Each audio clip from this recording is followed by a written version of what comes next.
You're up and it's still dark. Kick back with a cup of joe.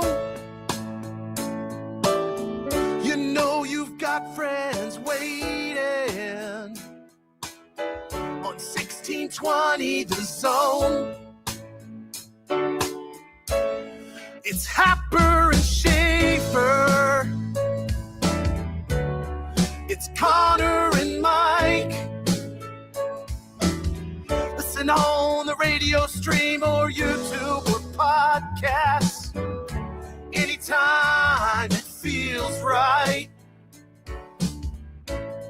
It's Happer and Schaefer. Happer and Schaefer. Oh, baby. Good morning and welcome in. Happy Monday. It's Happer and Schaefer here on 1620 The Zone and on 1620thezone.com. I'm Connor Happer alongside Mike Schaefer and Joey Colbert. Good morning, gentlemen. Good morning. Good morning. And welcome back to the state, Mike J. Schaefer. What a wonderful time to be alive and to be doing radio in Omaha, Nebraska. I am amazed at what we have in front of us this week. This is just an absolutely beautiful thing. You know, it was always like there if you looked at, how things could gamify its way out. And the last thing you had sent me before I think I left my hotel on Thursday was the final bracket sim. And actually you might have sent that. I don't remember. It was right when we ran it on this show. So yeah. And then, you see in there, and my response was in all caps, want. Mm-hmm. And I received, and I am still very, very confused and excited and not remotely nervous at all. I know. There's like a whole thread of that we'll go I'm down a whippy baby scaredy cat. We can go down that route. That is not me. And it's not because Nebraska couldn't potentially lose to Iowa. Of course they can. But we've seen it happen. The way my brain works is if you have two possible opponents and one would be considered better and favored over you and one would be considered less likely to beat you, I'm going to be okay if you end up with the one less likely to beat you in a win and survive environment. We love to protect our feelings, but this is not the week for this. This is not the week for protecting your feelings. We love to protect our feelings. We love to gloat. We love to gloat, think too. Of the gloating. Yeah, think of the gloating that you could end up doing. So, in case you missed it or you fell asleep at 7:30 last night. I don't think anyone missed it. I don't think anybody missed it. Florida, the defending national champions and number one seed in the South region, went down at the hands of the Iowa Hawkeyes yesterday, thus creating an Iowa-Nebraska Sweet 16 matchup. What? And yeah, since the last time we talked to you on Friday, Nebraska had just won one NCAA tournament game, and now they have won two in quite stunning fashion. We have that to talk about today, but our Sweet 16 is set, ladies and gentlemen. This bracket is... I like to keep like a live one, like an active one, I highlight some things and things like that. There's like a part of me that's like, I wonder if I walk in, Happer's going to hand me a bracket that's going to be filled out. So yeah, I don't like to do, I know they have, the obviously have the ability to print another one out just with the names typed in there. You want it handwritten. I want it handwritten. Yeah. I want it to I'm be that on type there. of person as well. I like Would it. you mind copying that? And I like to, sure. I like to you have fill your it. handwritten one, and then I could still have a copy of the handwritten. That'd be great. Yeah, I could do. I'd be happy to do that. Okay. I'd distribute these to our listening audience as well if they're interested. You can pick them up outside the radio station. Yeah, take my handwritten bracket. There used to be like free newspaper, things throughout cities. Oh, yeah. You could just stick it in there with the auto trader, Great idea. And Great there's idea. like Connor Happer's updated bracket of what's actually happening. Every single morning at 3:30 in the morning of the NCAA tournament, I just start putting loose leaf papers inside of. Does this mean you have to stands. start wearing one of those newsboy hats Yeah. if you do this? Yeah, I was I filled in as a paper boy like once or twice with my you like friend it? who had a paper route. Well, it was fun mostly because of like the novelty of it. Sure. But I don't think that I would have liked it. No. I delivered papers for like 4 or 5 years in my childhood, and it was the World Herald. And so that meant like literally every morning of every day, you're just up. Mhm. And I was fortunate because my parents like helped out. So it wasn't just like a me thing. It was like a whole family thing. All 5 of us were involved. And then my sister drops off, and then my brother drops off. And then it's just me with 2 different routes and my dad driving me around because there's no way that I could have done it all on my bike. But there was a time where my brother and I would race every day to see which one of us could finish our route sooner. Good bit. To get to the sports newspaper, like the sports section of the World Herald. Right, yeah. And to try to explain to anyone under the age of now 25 would just be absolutely foolish. Now you can be like Michael Severe, and you can wake up on the day after big games and listen to all your podcasts instead of your papers and things like that. Now, did you get a paper that from the day after Nebraska's clinching of the Sweet 16? No. I know a lot of people Didn't who even did. think about it. A lot of people who did. They were like, "I'm keeping this one. I'm going to hang on to this." Yeah, that's one. a great idea. I never even thought about it. Yeah, never even considered the idea of doing that until you said it out loud. Now, I'm sure I think they're that's more available just for a me purchase. thing. Like I wouldn't have thought of doing that with any of the national championships. I know many people have. One of my favorite things I have is from when the Royals went on their run in 14. That there is a collage with all of the newspaper front pages from the Kansas City Star throughout the month, and I have it. It's great. It's awesome. It's just a poster, but I'm assuming there's going to be a commemorative Fred Hoiberg cartoon coming out, like a comic book, at some point at the end of this run. Interesting. So what a great wait for the idea. comic book. Well, might have to settle for the statue or something like that. Whatever. Lot of statue AI this weekend, guys. Lot of statue AI in front of Pinnacle Bank Arena. I don't think we have to discuss a statue for years. No, I think we're a little ways off a statue. If this goes how people are dreaming it goes, it might just be Fred Hoiberg Court at Pinnacle Bank. Like people are gonna get statues. There's no doubt about it. But why do we need the statue built right now? We don't need to have the statue built by the time next season starts. Is it gonna be Hoiberg, or is it gonna be Kent Pavelka? I saw some Kent Pavelka AI statues. I don't know. I'm not sure. Somebody called in on Friday this show and said they wanted to name the court Kent Pavelka Court. They're gonna have to create a space, and maybe they do it over where it's kind of open in Pinnacle Bank, where you could just have like a legacy wing, and then you can have, it's like when you go to a baseball park, and Cleveland has this. It's called Heritage Park in the outfield. Yeah, and it's where they have their statues and kind of their plaques and memorials to great players and great teams and great seasons and all of their runner-up finishes in my lifetime. And so, exactly. This is a new day, right? A new day. And so maybe Nebraska can look to invest in something like that. Maybe. I saw an AI thing where Kent Pavelka's sweater vest and bow tie were up in the rafters. Okay. I saw much AI. I haven't seen that, but that's actually seriously. If there's one thing, I watched a lot of it. Has it turned you into Grimm?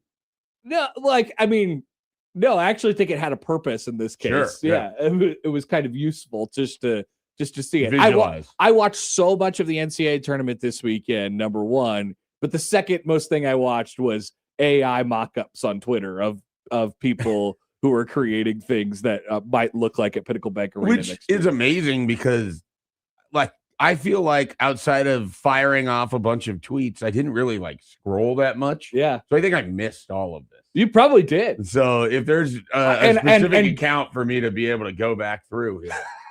I've only seen last the statues. week today. Yeah. Something like that. Oh man. It's just a collage of all the things that happened. That's gonna be the next thing you get. It's gonna be Twitter, but it just it grabs everything, condenses it into a quick, 30-second video. I guess that's kind of the trending. It's kind of the trending thing, I suppose. Yeah, but I don't like that. I don't either. I don't want the for you. Very famously, only want chronological. Yeah. Sorry, Joey. What were you gonna say? No, I said the only thing I've seen are the statues on Twitter. I haven't seen everything else that you mentioned. All sorts of stuff. People jumping in canals, things. Well, I've seen the canals. Okay. But that's not AI. Of course, that one was real.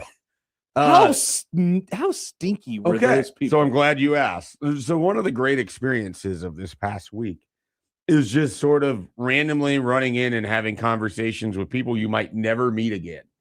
And you met the stinky canal people? Yes. Oh my God. And here is what he had to say. And so this is the scene.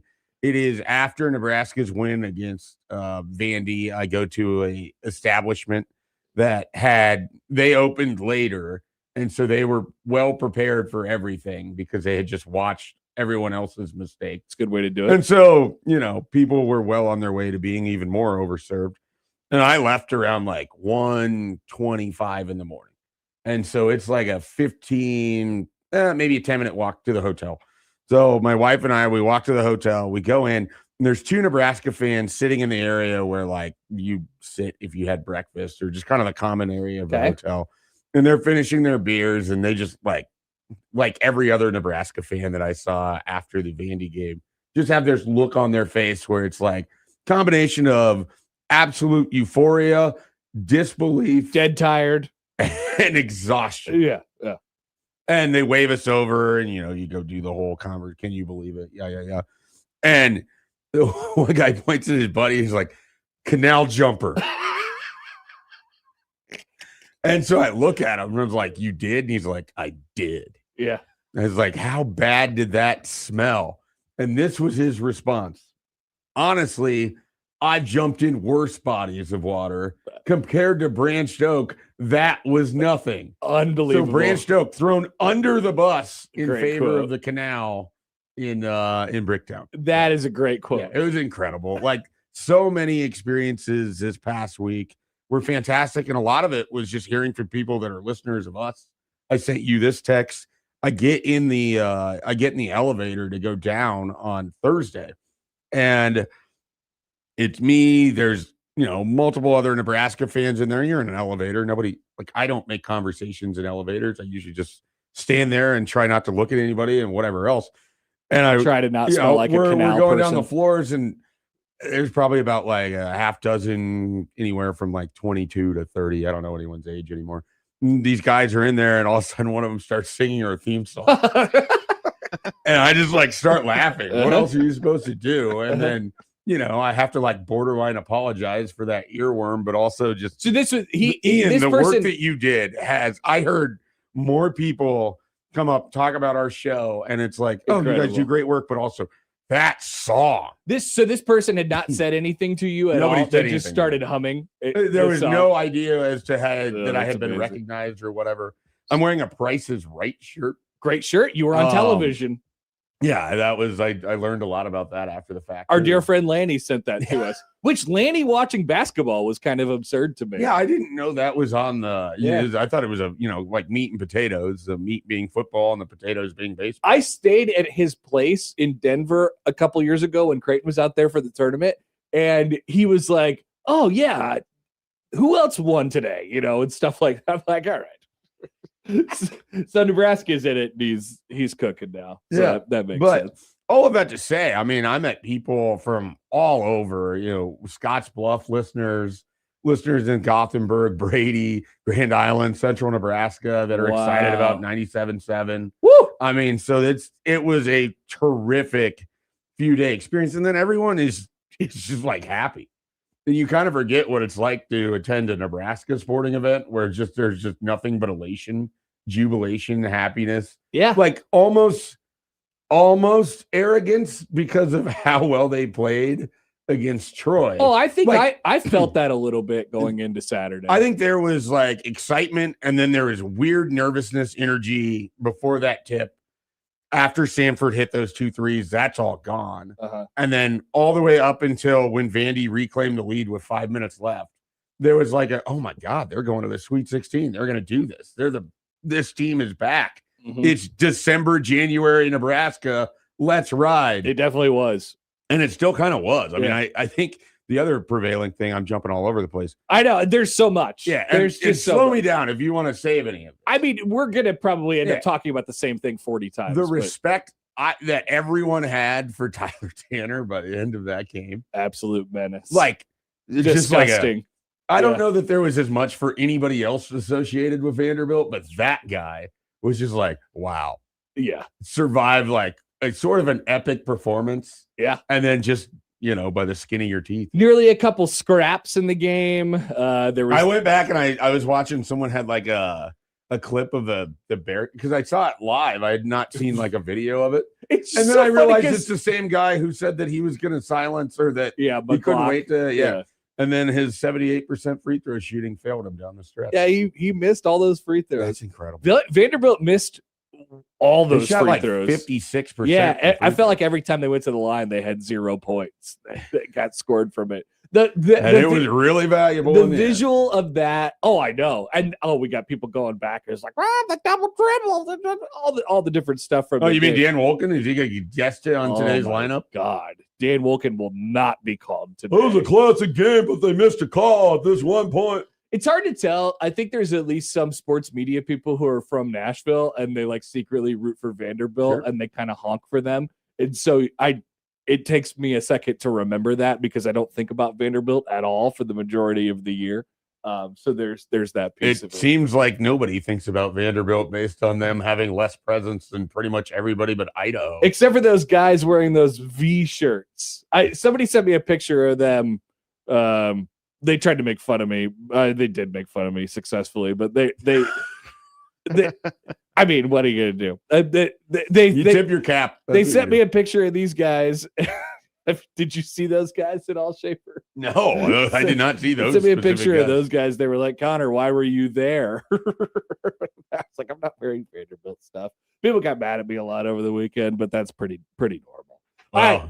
I am very happy for the record. This is an excellent week. What we are running into is just a fantastic situation here. Agreed. And Nebraska's in the Sweet 16, and so is Iowa, and so is Duke, and so is St. John's, and Michigan State, and UConn, and Illinois, and Houston, and Arizona, and Arkansas, and Texas, and Purdue, and Michigan, and Alabama, Tennessee, and Iowa State. Iowa State, Nebraska, Illinois, all in the Sweet 16 from Purdue, all in the Sweet 16 from this kind of area of the country. And then, of course, the Big Ten is very, very well represented as well in the Sweet 16. There are so many things to talk about today. Our guest lineup, Tim Verghese will join us at 8:30. Tim Verghese is actually the perfect person to have on today because he's from Houston. Yeah. We're getting some recs, or I'm getting some recs. Yeah, I think that's most have of the we mentioned conversation. I will be down in Houston as part of 1620's coverage for the Sweet 16. More details to come, but we're blowing this thing out here on the station. Whoa, this is exciting. Yeah. I am very excited, obviously. I imagine but also just excited because we are going to do it well. You know what's even more exciting? Kevin Harlan's on the call. Yeah. People in love Houston. Kevin Harlan. I am one of those people. I'm not as high as everybody else. Sure, that's okay. Yeah, everyone has their preferences. Everybody has. You are such a renewed version of yourself. This is amazing. Last week we would have gotten an argument about this. Oh, sure. And now you're like, oh wow, everybody has their preferences. This is great. There's already a comment in the stream. They're like, oh, backwards hat Mike. This is going to be a day. Like, I'm very relaxed. So great. There's like a pep in my step. I'm in a great mood at 6 whatever in the morning. Michael Bruns will join us at 9:15 or 9:20. Did not jump in the canal. No, but he was there. He saw the whole thing play out. I saw a lot of Bruns's video is going around in the victory handshake line quite a lot. So we'll talk to Bruns coming up in the 9 o'clock hour. Elsewhere, you know the story. I mean, the game, the events surrounding the game, the fans, the tournament at large. I mean, there's a lot of talking points coming out of the weekend, some of which annoyed me. And then the next game, and then the game after that, and all these different things. I mean, there's just so much to get to. So let's take a break and start down the road of getting to all of it. We'll be back after this. It's Happer and Schaefer right here on 1620 The Zone.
All right, welcome back. By the way, 402-951-1620 is how you get in touch with the show on the Prairie Flower Casino Zone hotline. Call or text that number. You can tweet on the Liquid Trucking Zone Twitter feed at Happen Schaefer, at Connor Happer, at Mike J. Schaefer. You can email the Equitable Bank Zone inbox. Connor, Mike at 1620thezone.com. Joey at 1620thezone.com. Once again, that's the Equitable Bank inbox. That's where Chris is this morning.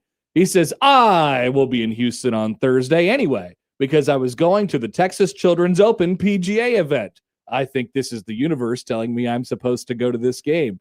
Mike J. Schaefer just informed me that baseball happens this week across Major League Baseball. This week. This very week. Opening night is Wednesday. Opening day is Thursday. And the Houston Astros, they're in town. Garbage Houston Astros are in town. I picked them to miss the playoffs last year and nailed that. I was right. Yeah, they missed it by it was very close. A singular game. Yeah, last game at the end of the Cleveland's like 19 wins September made that happen. Yeah, it feels like they're good for one of those once a year. Well, that's like we got a 20-game winning streak they're somewhere. They're not good for anything else, but they're good for that. We got a 20-game win streak in there somewhere. And of course, we welcome all of you who have joined us on the YouTube stream today. Say good morning, say hello. Everybody's very, very, very happy around here, which is awesome. It is just great to see the like mental wave change that has come over the people in this state has just been fantastic to watch. And I also think how different it all could be had the shot from Tyler Tanner gone in to the basket. I just watched Schaefer's angle of it again. And every single time I watch it, which is probably now upwards of 30, I still can't believe it doesn't go in. It's unbelievable. Of course, now I can't say that because people will get mad at me and they'll say that I was hoping that it would have gone in. Or say that the balls were overinflated, which everyone said after the weekend anyway. Right. But every time like that shot goes in, which was so fitting. Either way. Of an incredible college basketball game that we saw on Saturday night. Probably one of the best 2 or 3 games of the tournament. And somebody had to lose it. And it wasn't Nebraska. And how good is that? So I was thinking to myself, had I been like writing and I was going to write a column or something from that game, the angle of which I probably would have taken would be to like a structural breakdown of that last play as to where, like you're doing a bunch of piece setting and then Tyler Tanner goes up with a shot. And then from that point forward, you're getting the vantage point of where all these different Nebraska players are standing. Love it. And in there, each player, you're talking about what they've done to that season to that point. Because everything Schaefer, about this is genius. It would have been amazing. I'm amazed nobody did this. Maybe I will. Everybody just does videos on their phone instead. Yeah. And it all builds up. And what you expect in that moment is that the shot is like every player, every coach, all of the fans, like it could not have been a more online shot possible. If Fred was like, because he's standing right there, he's like, that's going in. He's like, that's going in. We just saw a very similar version of that shot from Kentucky. I mean, it was a little different, and probably about a 15-foot difference. Yeah, a little closer. It was a little past half court. But you had it off the backboard, online, kind of from an angle, end of the game scenario. And you just you had already witnessed this. And it's like, of course, this is how Nebraska would lose. Shout out to Mark Byington, too, because Mark Byington didn't do the dumbest thing that would have made, it wouldn't have made me triggered at the top, but just how coaches decide to handle situations with 3 seconds left. You didn't heave it down to the other. Yes, that is so dumb. And we've seen it work out once out of 250 times. And people are like, this is what I have to do. Have a basketball player throw a baseball pass 76 feet and hope that it gets tipped into the basket. No, get your best player with momentum toward the basket, one dribble, shoot it. I thought the discussion afterwards of how both sides chose to play everything was sort of a fascinating basketball conversation because obviously, Hoiberg talked about how he didn't take a timeout. Like there was people in my section. I don't even know what I was saying, but there was people in my section that were like, very much yelling, no timeout, no timeout, because you could tell they had numbers. You could tell that Vandy was scrambling. And then where I was standing was just a beautiful angle of they all collapse on Sanford. And it's like, Frager's right there. You can see, you can visualize he's coming right at me and from where I'm standing. That's Bryce Sanford yet again, just attracting the value attention. of having someone who, one, has to always have that much attention or you're going to lose anyways. And two, the beauty of Nebraska's offense, which is if the pass is there, make the pass.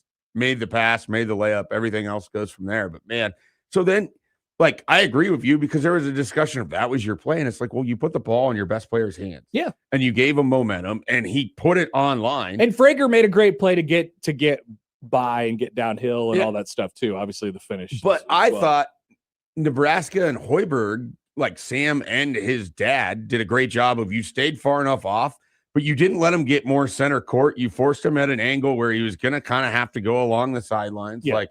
You put a little pressure that way, and the guy made a great shot. Or he didn't make it, but he took a great shot. It feels like he made it. He half made it. Yeah. Somebody had to lose that Insanity. game. And I'm glad it was them. I'm glad it was them. You're right.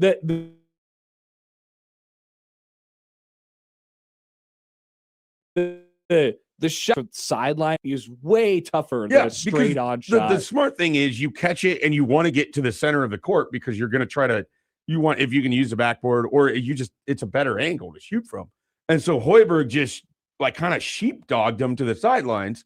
And so he did everything he could in that scenario because you don't want to get too close. You don't want to foul, And then there's the aftermath of, so the ball is in the air. I mean, this would go in your story. Some version of this would go in your story. Yeah, because from every player, it's the ball gets a little bit closer. So the ball it goes off the backboard, off the rim again, and out.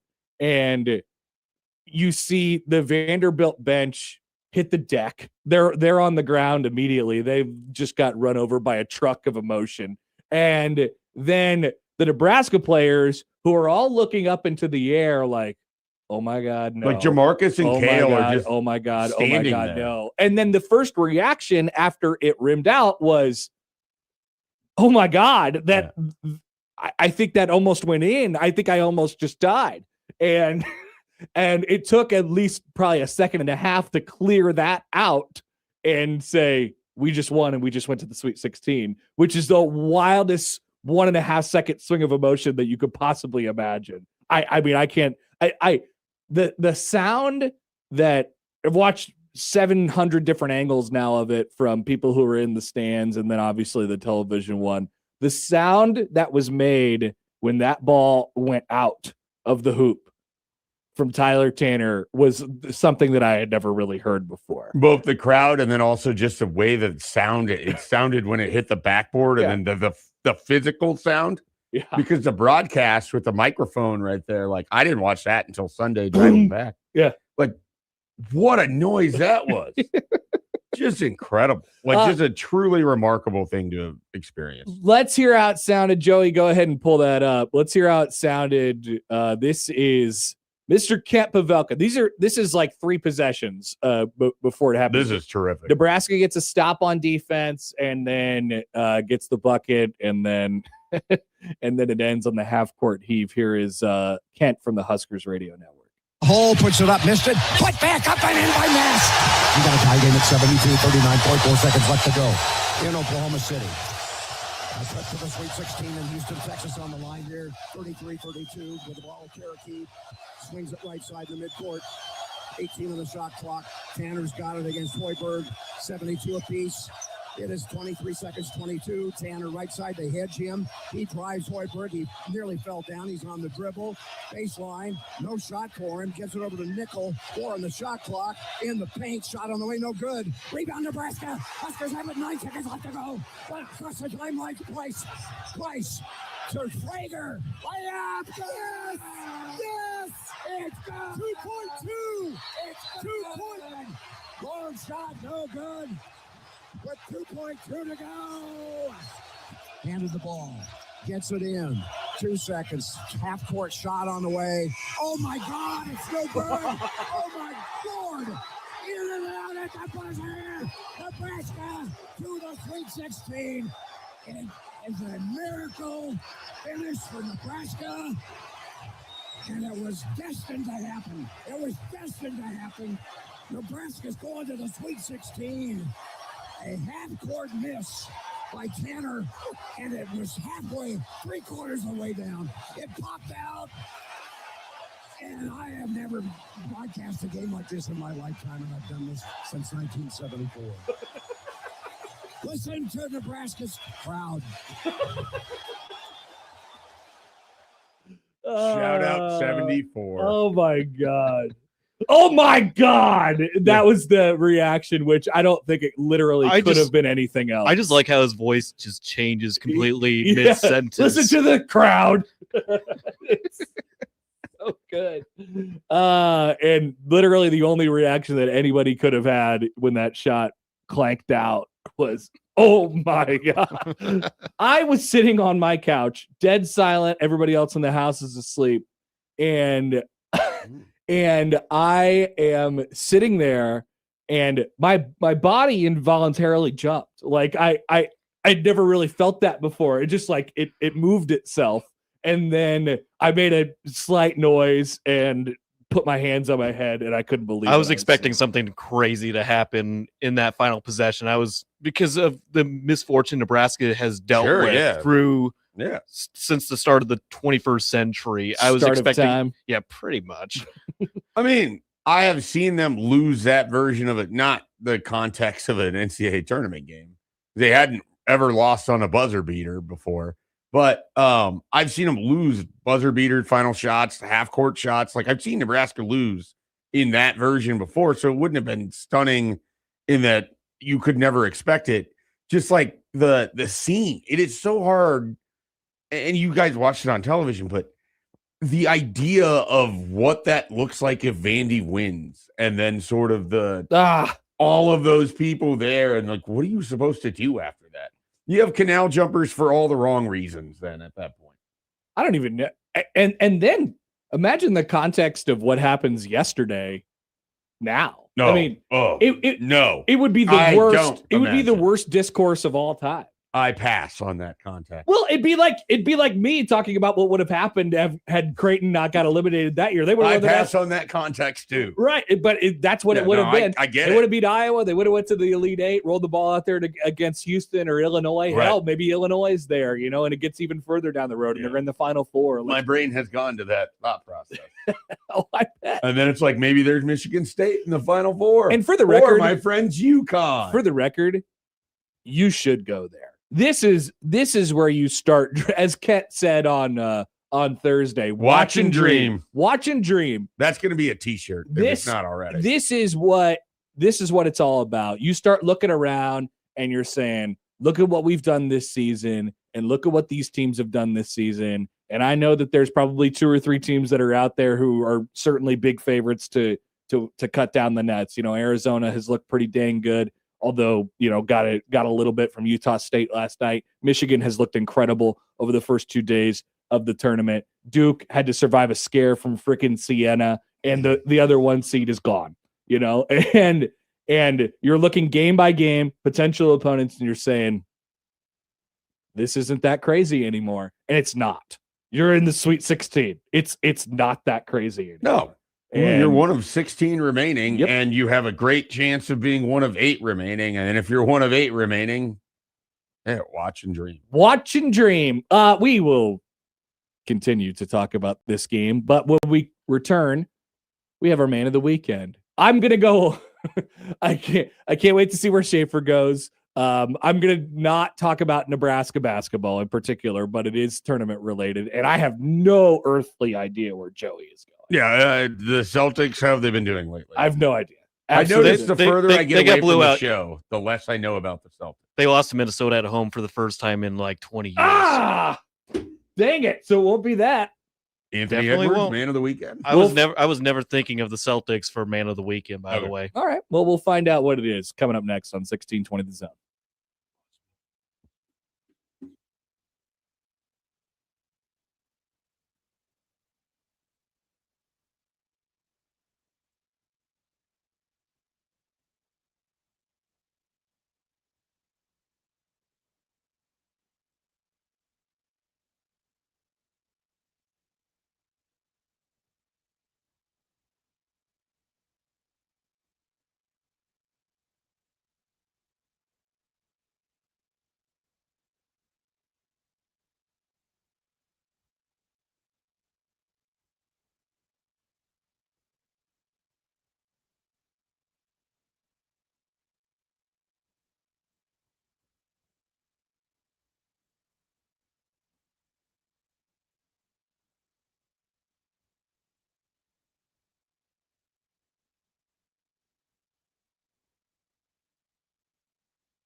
All right, it's time for our Man of the Weekend. First, we want to tell you about something cool that we have coming up.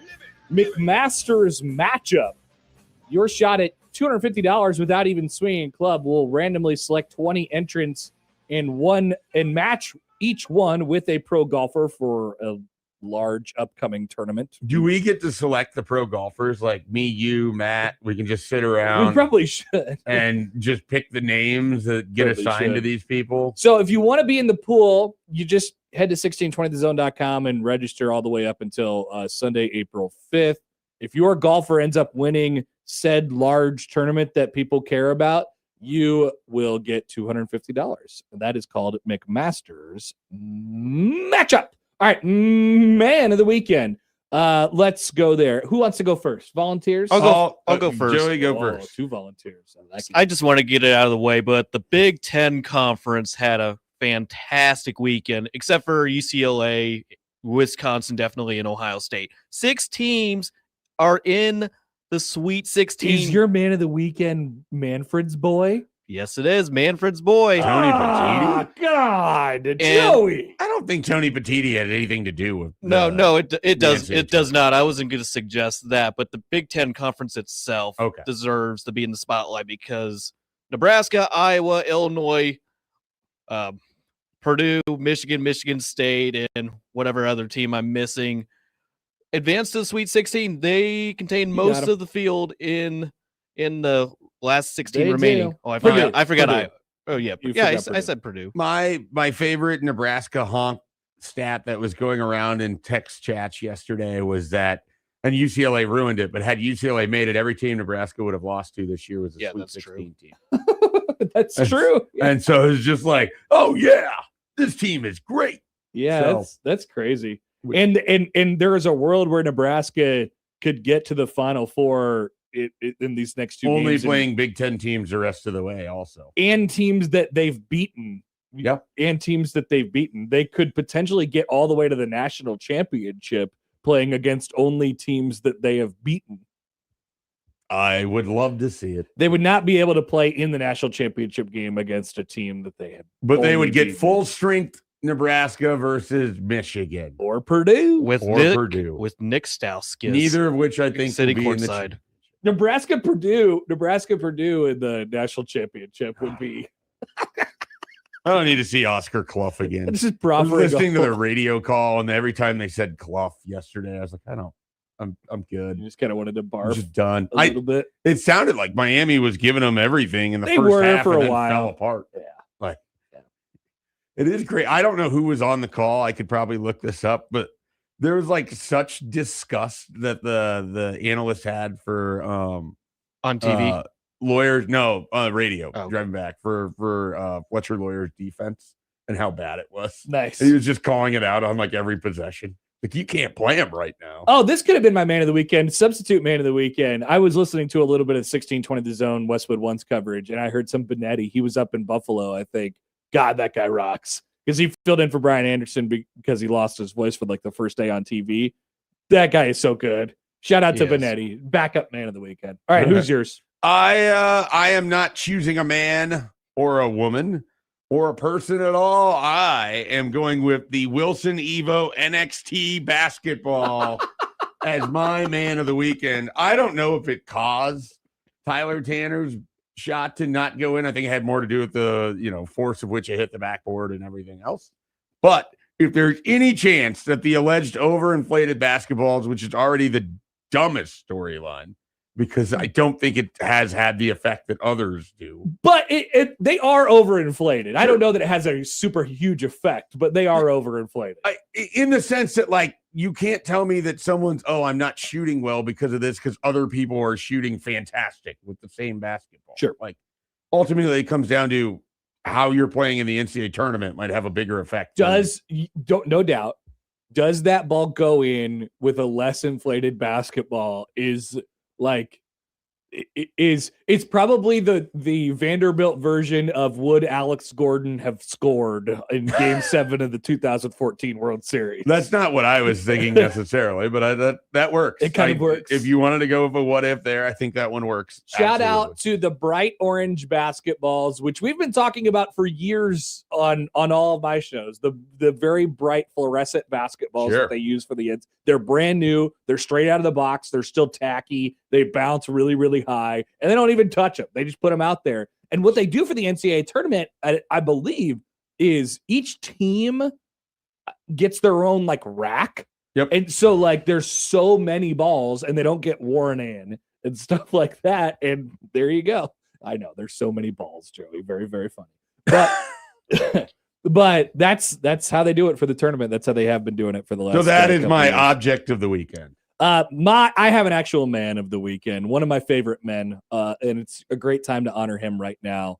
My man of the weekend could be my man of the weekend every weekend, especially during college basketball season.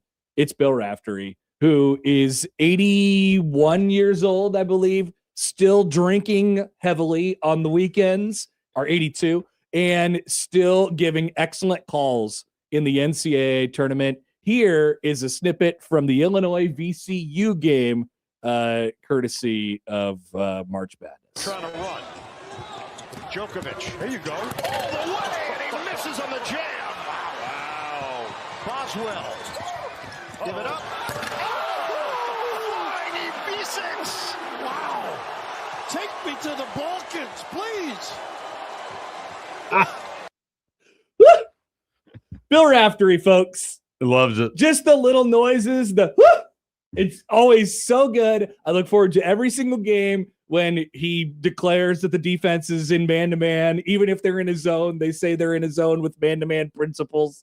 It's great. The Onions calls and then dropping the take me to the Balkans. Yeah, that was is I didn't know that was coming. That was nice. Take me to the awesome. And the best, possibly one of the better parts is the preceding dunk was missed by a guy named Djokovic. And then we got another in transition. Take me to the Balkans is so good. Shout out to Bill Raftery, my man of the weekend. He is back this weekend, by the way, as he will be through the Final Four. I was hoping maybe, possibly that Nebraska would get him. No, there was no way looking at the field initially, just seeing where Duke, Michigan State, UConn, and St. John's. Too many big brands in there. So we'll have to settle for Grandpa Bill getting St. John's and Duke, and then UConn and Michigan State. Yeah, that's a heck of a Final Four in a region right there. So good. So good. Nebraska has to settle for Kevin Harlan. Stan Van Gundy. Some would say not settling at all. Some would say not settling at all. Robbie Hummel, who I've had Robbie Hummel on shows before. We should get Robbie Hummel on this. Okay. That would be a guy to look for. And Shahadi. We love Shahadi. Shahadi, I think, is the best sideline reporter that there is in the field. Where was she just at? Like I just said, she was talking with Darren Peterson, I think. So she was maybe. I thought it was her. Maybe not. Maybe. Maybe I'm thinking of somebody else. There were so many different things that happened this weekend. A lot of different sideline interviews, a lot of towels being put on people's heads. I saw the John Fanta, old man yelling at a cloud. There was a couple people who had that take this weekend. I've enjoyed you accosted me into following Fanta. I've enjoyed it. It's been good. Fanta loves college basketball. Yeah. I can see why you'd be a big fan of it. The passion is very, very evident. So the other broadcast crew, the other two broadcast crews, Brian Anderson, Jim Jackson, Allie LaForce, move on to the next round, as do Andrew Catalon, Steve Lapis, and Evan Washburn. Steve Lapis still getting NCAA assignments into the regional round is absurd to me. He was doing the UConn game last night. Like, he was yelling at refs. He was like, "I don't know if I agree with you, Gene." He's just an angry old man yelling at a cloud. That dude does CBS Sports Network during the season, and he does the Elite Sweet 16. You know who did a great job? Chris Webber. Chris Webber was all right. He was way better. There was like conflicting. Some people were unhappy about Chris Webber. He was extremely complimentary of Nebraska's crowd and all of that. But like, we'll be back after this on 1620 The Zone.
All right, welcome back. Big week. Not only here on Happer and Schaefer on 1620 The Zone, but for everyone in the world. It's the Sweet 16 and the Elite 8 this weekend. By the way, tip-off times did come through last night for the entirety of the regional round. Nebraska will go at 6:30 on TBS/True TV from Houston on Thursday against the Iowa Hawkeyes. Our dear friend Mike Schaefer will be there, ladies and gentlemen. It is the second staggered-in game of the night. It is the first game in Houston. So Houston takes the late tip-off against Illinois. Take me to the Balkans after Nebraska and Iowa. That's right, after Nebraska and Iowa in the Sweet 16, which is frankly an amazing statement. So a couple stats from over the weekend. First, we had one game winner, one buzzer beater over the weekend. We nearly had another. Dylan Darling from St. John's as the clock expires. So this is like when the ball is in the air as the clock hits 0, right? A true real life buzzer beater. The first one since last year, and there's only been 6 of them since Chris Jenkins in the NCAA tournament. Dylan Darling from St. John's yesterday, by the way, his first bucket of the game. What was Kansas doing defensively? I have absolutely no idea. No idea. Dylan Darling on a blow-by, ladies and gentlemen, is kind of an absurd way to win an NCAA tournament game, and possibly an insane way to see Bill Self's career end, which is what it feels like we're headed toward. The only player, Dylan Darling, to make a game winner at the Horn was 0 made field goals in the game prior to hitting a buzzer beater in NCAA tournament history. That is incredible. Yeah. So many words were spoken where I was not expecting that. I didn't know that. I watched it happen and I was just, filled with warmth and joy. You love when Kansas loses. To see them move on, to go back to assembling the most overpaid roster in college basketball for the upcoming season. And then watch their coach be miserable all the way through. They came back. Oh, yeah, no. I mean, it's not that they're not talented. Right. I just it's amazing watching them not have any coherence while they played it. It's a collection of 5 guys, and there's a basketball out there, and they all need to get there. Never more exemplified when on their final possession on defense. So Kansas sees their season up in smoke. They're not in the second weekend. I mean, 3rd straight year. It's been a long time now. Yeah. So there was that one. Derek Queen last year, buzzer beater against Colorado State. Lamont Butler in the Final Four against FAU. Once again, makes me sad. Jalen Suggs against UCLA in the Final Four in the COVID year. That was great. I was in Vegas. I liked it. Jordan Poole against Houston in 2018. That one kind of came out of nowhere. That was how we first learned about Jordan Poole. And, then he became what he became. And Chris Chiozza in the Sweet 16 against Wisconsin in 2017. 6 NCAA tournament buzzer beaters since Chris Jenkins, national title winner in 2016 for Villanova. You know who's not on that list? Tyler Tanner. Thank goodness. He almost made it. He was 75% of the way there. Unbelievable. I thought we had excellent tournament games this weekend. And so here's a great time to catch up on the big picture conversation, I think, before we get back to the Nebraska side of it, which is obviously huge. And there is, potential earthquakes that are just waiting to go off. There's stats about Nebraska and Iowa meeting in the Sweet 16 that are hilarious as well. But this weekend, as when college athletics or a sport hits the national stage, it gives people the opportunity to have takes about the state of the game and things of that nature. And yet again, when people have takes, it gives them an opportunity to say how horrible they are on a national stage. And yet again, them personally, a great sporting event that happens, and we have to have horrible takes about it. And we had that this past weekend. Now, you texted me on one of those days, Schaefer, and you were like, "Oh, today's a pretty boring day." I think it was Friday. Yeah. After the Kentucky, yeah. And I sat back and I was like, this whole no top fours going down on day 1 or 2 for the second consecutive year now is like a little bit like, okay, that gives me something to think about. But in the grand scheme of things, I still believe what we had said last week. There are going to be upsets, and there were throughout the tournament. It just wasn't that big in the first round. With that being said, High Point and Wisconsin gave us a great game. That was a 12-5. Texas, I suppose, if you want to count them in this conversation, they're on to the Sweet 16 as a team that was in the play-in round.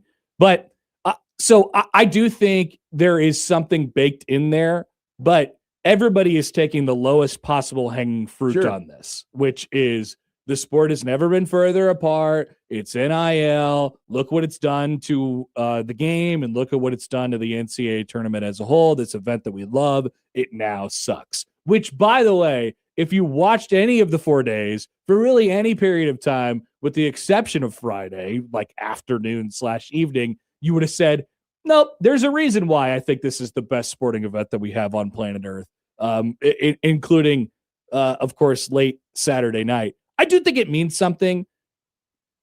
More on that in a second. But this gives people an opportunity to talk about how short-sighted and zero-brained they are. You are not entitled. I've had this take like 70 different times with all these different sports. You are not entitled to good games. All right? You've never been entitled to good games. And I know we think about the nostalgia of all these great NCAA tournament games. And just because we don't get them on one day, all right, one day that didn't completely melt people's brains, which, by the way, as Schaefer mentioned, the first game of that day was a face melter, right? Yeah. It was Kentucky and Santa Clara, which was absolutely fantastic and had a buzzer beater to send it to overtime on a possible clock malfunction, all that stuff. It's not an excuse to wonder out loud about how something is fundamentally wrong with the sport, or an avenue for someone to talk about what should happen to the tournament. We are dealing with an event that is based around the word madness. Madness. It's called March Madness, right? What's madness? A word that is close to madness. I would say randomness. You could call it March randomness if it was more sellable. It's just not a very marketable term. March randomness. That doesn't make any sense. Might as well call it March Madness. And yeah, it might happen where the coin lands on heads 17 out of 20 times. And I think, that there's some of that happens, but people can't handle that in their brains for some reason. They need it to be the most insane thing they've ever seen. And it does, I believe, much like the college football playoff, which people want to recreate after watching one round of blowouts and mess with the entire sport. I believe it does even all out eventually. I think if you do something long enough, then you will be able to you'll be able to see that it changes things in numbers. And I believe that is the case with this tournament. It's not like we haven't gone years where it's been especially chalky before. I'm with people that there is some things that are happening in the sport right now that tend to separate the haves from the have-nots and all those different things. But I just think it's taking the lowest possible hanging fruit to say this tournament and what we had on one of the days is an example of that. Yeah. So I like to be clear, and I'm trying to remember the exchange. I could go back and look. I think it was more that the games just didn't look all that appealing, and then they played out to where I think it was only VCU, North Carolina was good. And most of that was just like it felt like we were set up for several blowouts. And that's what played out on Friday. I don't have any overarching, oh no, the health of college basketball, because obviously for me, college basketball has never been better. So I couldn't possibly take that viewpoint. I just think everything's and I think I even texted you this. Like, I think everything's a cycle. Everything, there's going to be ups and downs of these things. There's going to be moments where you get chalk, and there's a reason it's called chalk. There's going to be moments where people are underseeded. And there were some teams that I felt like if Utah State has a slightly different draw, that's a potentially dangerous team. They got Arizona. St. Louis played incredible, and they took on Michigan, who was on an all-world heater. Like, St. Louis looked better than a handful of teams that were ranked several spots higher. To push that Michigan team that deep, the way that team is playing right now is very impressive. Right. And yeah, so those are awesome. Those are two teams where it's like, I mean, what if those were 6s? We might be talking about things just different. Happens every year. Or what if they were 10s instead of 9s? And then it's like, all right, maybe UConn's in a bit of a struggle, or maybe Purdue and gets a better matchup than, Miami. And so generally I would just say this, like, can we please just not overreact to one result that happens? And I'm not talking about one individual game, one day's worth of results. Like this is a thing that we do in sports now. And it's referendum. Everything's a referendum. It is endlessly frustrating to me. And so I think that is most of what has frustrated me as far as the talking about it from this weekend. But I do think, like I said before, quickly on this, like there is maybe a reason that we're seeing this sort of separation, and people go to the low hanging fruit, like I said, with the NIL and whatever. And if you don't have a $20 million roster, then you can't advance like at all, which is, by the way, just untrue. But I do think there is like a potential explainer for this.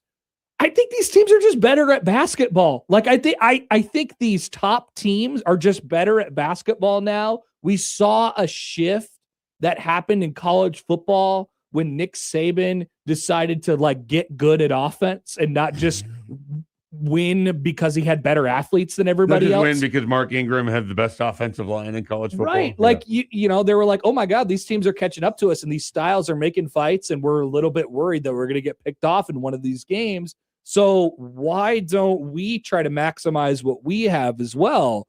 It's not because they have better players or they get paid more on NIL compared to the little guys. While that is a factor, of course, every single high-level coach now thinks about the game as a math equation. We're smarter now than we used to be. It's like baseball now. Like every team does what the A's did in 2002. They've come up with a formula that maximizes their roster. Like I said, to use the Saban example. So if you're a mid-major now, you're going up against a more talented version of you instead of a thing that is so completely wacko and different that gives you an opportunity to sneak in for an upset just because of the foreignness of it. You know, these teams that are running these wide open, spread out offenses or pack in defenses, or you just doing unique things in general, right? Like everybody is good at that piece of it now. And so I think they're better like at the basketball part. I think it's part of the reason why guys like Izzo have fallen behind, even though Izzo's in the Sweet 16. Like Izzo's teams still kind of look like this sometimes. Right. They are just trying to be better than you based on their athleticism. They offensive rebound really well. They run the floor really well. They're trying to get out in transition. You're trying to isolate your athleticism against everybody else. But as far as like in the half court schematics wise, they're not doing anything that's mighty impressive, or anything like that. These coaches, these young coaches are just, they come from that level and they understand how to sort of create a system that maximizes their roster the best. That's different from what it was 15 years ago. There's no doubt about that. Well, and there's no question that there's it matters in terms of roster construction. Two teams that aren't playing going forward that have spent, I made the joke about Kansas and their roster. Kentucky, same thing. And what do they look like all year? Inconsistent teams that could play with anybody, lose to anybody, because it never felt like the team aspect of it ever really gels together. Yep. It's whatever collection of individual players combined with, the night that your opponent has makes your result. And so when you have that, Michigan looks like a team. Yes. Lindenberg is really good.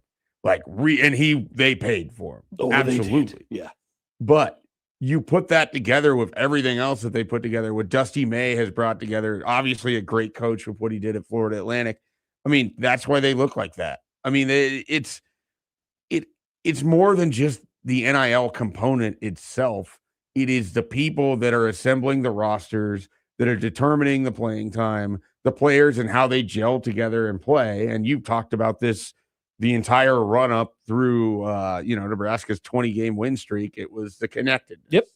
And that was sort of the secret sauce that allowed them to jump out ahead of people.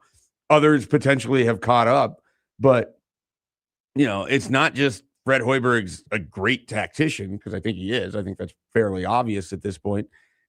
They've got guys that know how to play together, and you can see those teams, and you can tell, like, at times Iowa is a terrific example of this. They, against a much superior athletic team in Florida, were able to completely disorient them, fluster them, all the way down to that last possession. I have no idea what Florida's plan was defensively or offensively at the end of that game yesterday. There's no reason to undercut that pass against the best player on Iowa. And then, the guy made a great shot. Well, he also could have just dropped it in for a layup underneath if he wanted to. Ben McCollum just absolutely running circles around Todd Golden is just music to my ears. Chenyalu not being like a factor in that game at all is just malpractice. Do you have any idea what the play that they had set up was supposed to be on the last final possession? No. Or was it like, hey, just try to get to the rim and draw contact? Iowa must have blown him up or something. I'm not sure what one guy went rogue, which happens way more than we ever probably give credit for in college basketball. But I mean, it just matters. And so the other thing is, and I love the Cinderella stuff too, but we just talked about what that Washington, D.C. region looks like, where it's Duke, St. John's, Michigan State, and Michigan State, UConn. That's pretty fantastic. You have the kind of the quirky. But look at those teams. To my point from before, like Duke plays basketball. Michigan State a little less so. But UConn, like Hurley, is not only known for having this great talent and all these different things. They also like are innovative on offense, and they do these and they math equation a defense to make it work for them. Like these teams are just. They understand their personnel and what they have to do with it more and more and more. Somebody asked me about Iowa last night. They were like, do you think this could work like going forward? I'm like, yeah, this coach gets the best out of his roster every single year. Like he plays to the strength of what they want to do. And if you get 8 guys that play the way that Iowa does, that you're going to have, an opportunity against it. And like, it shouldn't have been a big surprise that they could push Florida. 3 weeks ago, they pushed Michigan down to a last second shot and missed it. Like they have beaten other teams. Tough. Their flaw is that when it doesn't go exactly how they want, they lose to Penn State. They lose to Maryland. Like, their margin for error isn't completely great, but they give themselves a chance against anybody. They're tough as hell, man. By the way, speaking of Iowa, and then more on Iowa and Nebraska as we go on throughout the show week today. Long. Andrew writes in at Happen Schaefer on the Liquid Trucking Zone Twitter feed. Just came up to a red light. I don't know if this is true or not, Andrew, but I'm gonna go ahead and say it is. Just came up to a red light by where a Husker truck had a sticker on the window, and a truck with a custom Hawkeye plate were stopped next to each other, and they were flipping each other off. Apparently, Andrew witnessed this with his own eyes this morning. I want it to be true. 7:00 on a Monday. I want it to be true. I do too. We're just going to say it is. I have no reason to doubt it. It's a real story. Hawkeyes and Huskers flipping each other off as it pertains to basketball. And no, it is not, Thanksgiving week. It is not feast week around here. All right, let's take a break. We'll come back. I want to hear from you guys. 402-951-1620. Tim Verghese is going to join us in an hour. Michael Bruntz in the 9 o'clock hour. Wanted to come on 1620 The Zone.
Just put it on your radar earlier in the week here. This week's zone deal is Betty Ray's ice cream. Bold flavor innovation meets tradition. From scoops and shakes to sundaes and Sammys, every treat is crafted with locally sourced ingredients with a served in a fresh homemade waffle cone or a bowl of your choice. 156 in Dodge and in Exarban. And as always, the zone deal this week, 1620thezone.com, $50 in gift vouchers for just $25 Friday at 9. Once again, 1620thezone.com. Or you could stay tuned to Unsportsmanlike Conduct this week. They'll have free ice cream for you. They should rename the show Free Ice Cream. Hey, you're listening to Free Ice Cream here on 1620 The Zone. That has to just enhance the popularity of it. People love ice cream. Well, what was the bit? They named something. They tried to name something like free beer and nachos or something like that. And I can't remember what that was. It's like a half story in my head. Anyway, I don't know where you were going, so I'm just nodding along. Thank you. I appreciate that. Yeah. That's your style this week. Backwards hat Schaefer. He's like, yeah. Hell yeah. Let's see where he's like, I'm going to Houston. I don't really care about anything right now. Pretty much. Your thing on that Josh of the I-80 Club tweeted out when he asked you, who do you want to play, was one of the greatest social media clips I've seen of all time. I don't bleeping care. It's just incredible. And it turns out I don't give a bleep. Oh, I don't give a bleep. Yeah, I don't give a bleep. I don't care. It's great. Like, genuinely, I had no... Like, again, Iowa is the more beatable of the two to me, but I didn't feel like necessary to choose the general feeling of, where I am with Nebraska basketball is that whoever they play at this point. You got to beat someone good if you want to continue to keep playing. And it's not that they have just like house money, because I don't view it in that sense, but there's 16 teams left. You got to be good to get here. Like, very rarely are you just going to wander into this incredible scenario. And so if you try to, like, it's so hard because this is the tournament and momentum means a lot and emotion means a lot and all those different things. But it's also a new week too. Exactly. That's true too. But if you try to I tried to remove myself from it a little bit after Nebraska had won and they were waiting for, if somebody asked me the question, who would you rather play? Like, my answer is Iowa. Like, you have a better chance to beat them in a grand scale, right? If Nebraska and Iowa play 10 times, Nebraska wins 6 or 7 of them. If Nebraska and Florida play 10 times, Nebraska wins 4 or 5 of them. You know what I mean? Like, so that's what I'm going with. That's what I went with. With that being said, like, it doesn't guarantee you're looking for the easiest path that you could possibly get.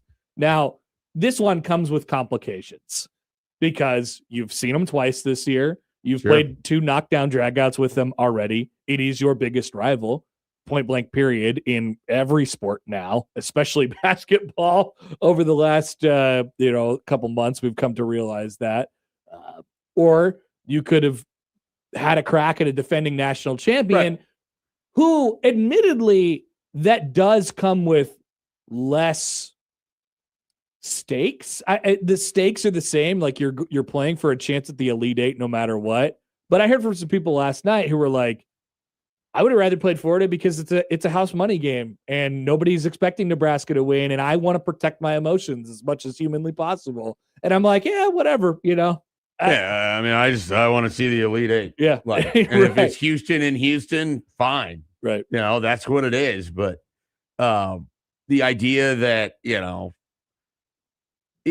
should Nebraska lose to Florida, to Iowa, like, I'm not going to think about the Iowa piece as much of it as I'm just going to think about, hey, this season has now come to an end. Unfortunately, Iowa will never let you forget about it, so you'll have to address it at some point. There's going to be the reckoning with that for sure. Maybe it's because I've seen Iowa just beat Nebraska consistently in almost everything. That should that exist? I love where Nebraska's at for basketball right now. So part of the and you would have said that had it been Florida or Iowa. I don't give a bleep is I feel like this is a better version of the team than we've seen in a while. The way it finished for Frager, I know Jamarcus had the 4 fouls in the Vanderbilt game, and it kind of took him out. He's shooting better. Rink looks healthy and good. But I don't know that Iowa has played this version of Nebraska, and Iowa could say the same thing. I mean, they're getting performances from guys that they didn't necessarily have in February. Somehow they got tougher and grittier over the last couple weeks. Yeah. I mean,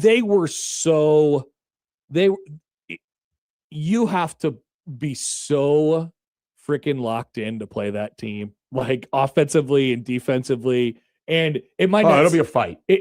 That's it. It's going to be complete knockdown drag out. And I feel good about Nebraska answering that bell. I feel there's no question about what motivation is going to be. I'm not worried about like nervousness or angst because they're playing a team that they played already. Like this isn't like you're going to look across the court and there's bright lights of it's Florida or it's whatever. Well, for Nebraska to come in Iowa, for Nebraska to make the plays that they made in the last minute and a half of that Vanderbilt game, they erased that deficit. Yeah, people forget did it. Yeah, I don't want to say ease because that diminishes how hard it was to do. Sam Hoiberg flying in from the 3-point line, grabbing an offensive rebound in the putback, and then Rick Mast being able to get a bucket. Like those are two incredible plays that are maybe forgotten about a little bit because of what happened after that with the Frager layup and then the miss. And they could have went away because there's the 3. Yeah. You do all that work to retake the lead, and they come down and they hit a corner 3, and it's like, all right, we got to go do it again. And they do it again. And then you get the stop, and then you get the basket. Like it's just and this is, by the way, Eric writes in the 1-3-1. Obviously, it's an incredible move by Hoiberg to pull out the 1-3-1. But remember, they had beat it once with the corner 3 by McGlockington or whatever his name is, the guy who was talking the smack and didn't make any free throws. He made the corner 3. He did fall down when he met Bearcat. He did. Oh, yes, he did. Bearcat's so big. He does. It's so funny. But he makes a corner 3, and I wondered, I was like, are they going to come out of it? And no. And so that's what we're talking about. They kind of just stick to it and stick to it and stick to it and stick to it and do their thing. And this is such a confident version of, it's a tenfold more confident version of what we saw right prior to the Big Ten tournament. Right. I agree. And they're tough. And so they've just checked all these boxes. And you could say the same thing about Iowa. Right. And that's what makes this, that's part of what makes this game so fascinating. It's also part of why Joey gave his man of the weekend to the Big Ten. I think going through that slate, that schedule, you go out and you play these other teams, and not necessarily the Big Ten's better, but it has you prepared. There's no question that playing in that conference gets you prepared to play in this tournament. Yep. There's no question in my mind. You got to be tough. And boy, you're going to have to be extra tough on Thursday to beat Iowa. So I think that's where we can, just talk about over the last couple of days. It's so hard to, gather individual thoughts on this. Cause we did a whole show about it. We did a whole show on Friday about Nebraska's win on Thursday. And then, we could talk about the game and pick apart the pieces of it and all those different things. But now that we have the complete picture, it almost feels the conversation feels a little bit different.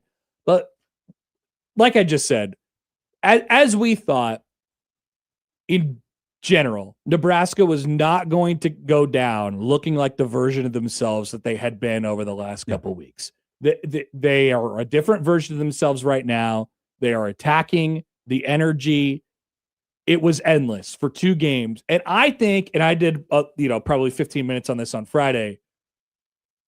I just think it's spearheaded by your best player. I think the focused and tenacious energy that has been coming off of Price Sanford in these last 2 games has been unbelievable to watch. They would do close-ups on his face in the Thursday game against Troy, and I'm like, whoa, is this guy okay? Is he possessed? Same thing on Saturday. He had the ball had less opportunities because they're just denying him. Right. They're just taking it away from him, and he's fighting through, karate chops to the neck and all these different things, and he still gets his shot off, and he still makes them, and he's still the guy with the ball in his hands with however many seconds left in the shot clock or on the last possession of the game. That has completely changed the chemistry from what Nebraska had been leading up to the postseason play. Yeah, there's a toughness that emanates from him that I don't think anyone had any idea existed until probably the last month and a half. where you've seen him have to fight through all of this. You see how physical the game gets for him and what he has to work through and all of it. There's like a this is weird because I don't think people are going to use this word often with him, but there is like a swagger that he kind of has. Oh my God. Yes. Like, I didn't want to say aura. Like I'm trying, I didn't really want to use swagger, but it's just confidence. That's what it is. What it radiates off of. Yeah. And you can just see where they're like, I want the ball. You know, guys feed off of that. And I'm thinking late in the game, I'm like, gosh, Nebraska just doesn't have a play. You know, that they don't have a guy who I'm like, give me the freaking ball and I'm going to go score like Tanner is on the other side. But I'm not so sure that that's wrong. Like the crazy thing is it's never been Price this year. It's been somebody else in that moment, whether it was Mass, Lawrence a couple times, Frager a couple times now. But it's not that it can't be Sanford. It's just that they do a really nice job of working that ball around, finding someone, and then taking advantage of the situation. And then it's becoming clear that he has this like stink on him. You know, he's got the look in his eye. And Mark Byington noticed it after game 1, after the Troy game, and he's like, this guy is obviously the key to what they're doing, and he is obviously like the best piece on this team. So Scott Cross didn't notice it. Scott Cross did not figure it out early enough anyway, weirdly enough. And, you know, that's when you start opening things up for everybody. There were at least 3 or 4 possessions where dudes are just chasing Price, and Frager's open, or Bearcay's open, or Rink is open for a wide open layup. Man, what a great game for Bearcay, by the way. He was awesome. Making the first 3 on the first possession, I'm like, we're in for a Bearcay night, I guess. But like the things the attention that he draws just because you can't allow him to touch it at all near the 3-point line is completely changed Nebraska. So I think it's basketball wise and it's energy wise, just what he exudes right now has just completely changed. So you think that guy doesn't want to play Iowa? Oh my God. Oh my God. I'm somewhat shocked. Friend of he's friend of past shows. I'm sure he's a friend of this show. Sean Bach tweets out, wondering who Peyton Sanford's going to be rooting for in this game. And it's like, probably not Iowa. I don't think that family appreciated the entire Iowa city. He said before the game, he said go Hawks. Peyton said he's got like 3 favorite teams. It's Iowa, Nebraska, and Penn, you know, because Fran McCaffrey is there. Sure. And I don't know. I think he goes with his brother. Yeah. He's definitely going with his brother. Yeah. Alex Lincoln writes in on the text line, at the game, and Schaefer is right, the confidence was easy to tell before the games. They were pumping up the crowd and they wanted all of the moment. Yeah, I think there was like a brief, you know, just a tenseness, a nervousness, or a jitters, whatever it was, at the beginning of the Troy game. And then Sanford hit those 2 threes, and it's everyone. It lifted everything. At that point. And I think Jack made this point Jack made a lot of good points and bad points over the weekend, but he made the point going into Saturday night that this was like it had felt like almost walking into that arena on Saturday night. It felt like a rebirth for the program. Like there was none of the baggage. There was none of I think that was one of his good points from over the weekend. The bad points is when he was talking about how he knew it was going to end. With at the same time, on one side of the world, he's like, look, this is a new rebirth Nebraska basketball. None of the past matters, and I am not burdened by it anymore. And then during the game, he's like, you all know how this ends. We've seen this one a million times. He's an irrationally confident pessimist. It's so weird. It's so weird. But I think it did feel like a new, you know, whether it was the weight lifted off their shoulder or just an absurd amount of confidence that was exuding from the team and the fan base and all those different things. It definitely did feel different going into Saturday. Yeah. Do we have like a minute and a half we can spend on Oklahoma City and just that environment in general? I think we're going to do like 15 on it. Okay. Well, I'll save that. Yeah. We'll do that at the top of the 8:00 hour because Nebraska fans are the talk of the college basketball world right now. Yeah. So I'll save thoughts on that or whatever with the atmosphere. But yeah, there's just so much confidence spilling off of this team that even, Kale didn't have a great game. Garcia was really bad in his couple minutes against Troy. Oh, my God. Thing is, you're probably going to need those guys at some point against Iowa. Well, you needed some Leo Curtis. Yeah, like that was amazing. It's just absolutely amazing. That guy has had, if only filter out the minutes where the game is still in its balance. He has had some big minutes this year in just like surprisingly strange situations against Michigan, and then in the round of 32. Against Michigan when Nebraska is undefeated and it's a top 5 matchup, and then in the round of 32. Soft baby hooks up there. The most memorable game in Nebraska basketball history. They won by 2, and he scored 2 points. There you go. They made a difference. But we go back and we count stuff up, and we're talking about double dribbles, and we're talking about bad calls, and we're talking about all these other different things. Missed free throws, and the reverse math on it is difficult to come up with. Just know the shot missed at the end, and Nebraska's going on to the Sweet 16, where once again they will play Iowa. So we'll have plenty more on that, and I think we'll take it maybe a little bit easier on that today. Just as we go on throughout the week, there's going to be some build up. It has definitely changed the chemistry of how we view the week. There's no doubt about that. But we're looking forward to Schaefer and Josh being down there and representing the zone, and also taking in whatever in the world is going to happen. Maybe the very last Busch Light in Houston will be consumed this week at some point. Probably by Wednesday would be my guess. It's possible. People are going to be down there like crazy. But first, let's take a break. We'll come back. I want to get to the Nebraska fans and their, impact on all this and what that picture was like over the weekend. We'll do that in the 8 o'clock hour. First, we have the headlines coming up next on 1620 The Zone.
Outdoor upgrade. Does your lawn need a makeover?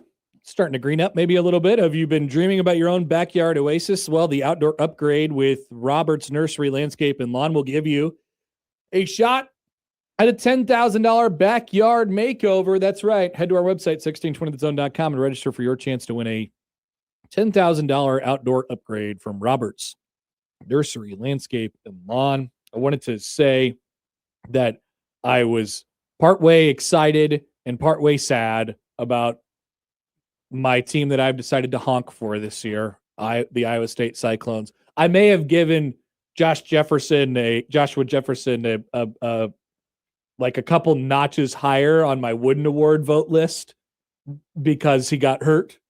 I wanted to honk for them so bad this year, and now I don't know what their ceiling is anymore, sadly. But they are in the Sweet 16, and they'll probably get to the Elite Eight still without him, would be my guess. But I think so. The upward mobility is just not as high as I wanted it to be. Sometimes them's the breaks. That's the way it goes. So shout out to Iowa State. Even though I sound sad about them right now, they are still in the Sweet 16. All right, let's hit up our headlines here. Joey, what do we got? First one, he tried to rob 6 banks, police say. His total takings, $605. Okay, fascinating. I'm interested right off the bat. You can't say the worst bank robber, but certainly the least efficient.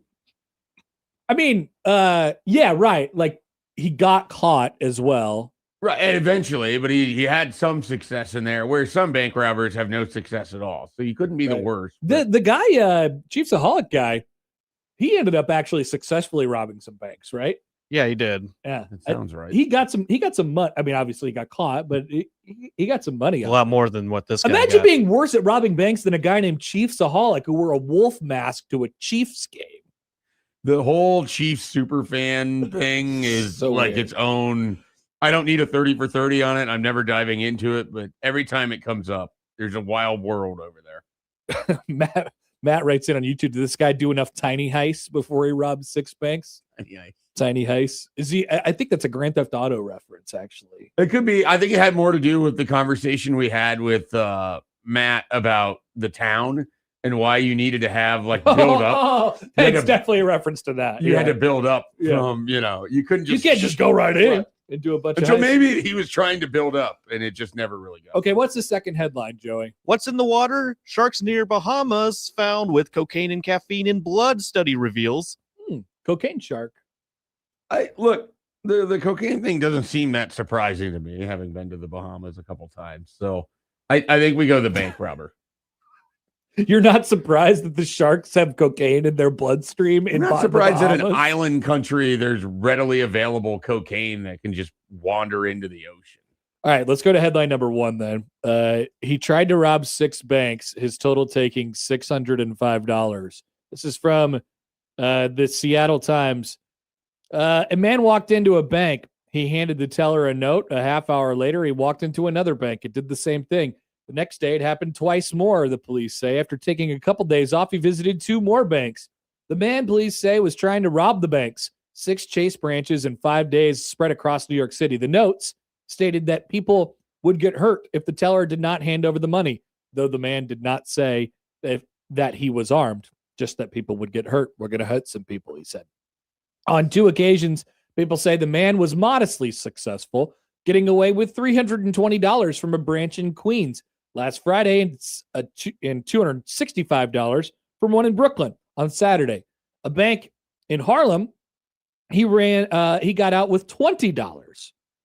The teller's desk drawers not completely jacked full. On 3 other occasions, a news release from the police department states the individual did not obtain any money and fled on foot to parts unknown.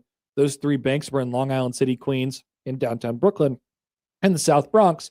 Police identified the suspect as Gustavo de Jesus Torres, 33 years old, and released several security camera photographs of him, a balding man with a beard and no mustache. During at least some of the robberies and attempted robberies, he wore a mask. Some of them. This does sound like a very poor bank robber. In one of the surveillance photos taken Saturday during the 57-minute interval between unsuccessful bank robberies, Well, he gave himself an hour. The suspect is seen standing on a subway platform, holding a coffee cup, frowning, looking like any other harried commuter.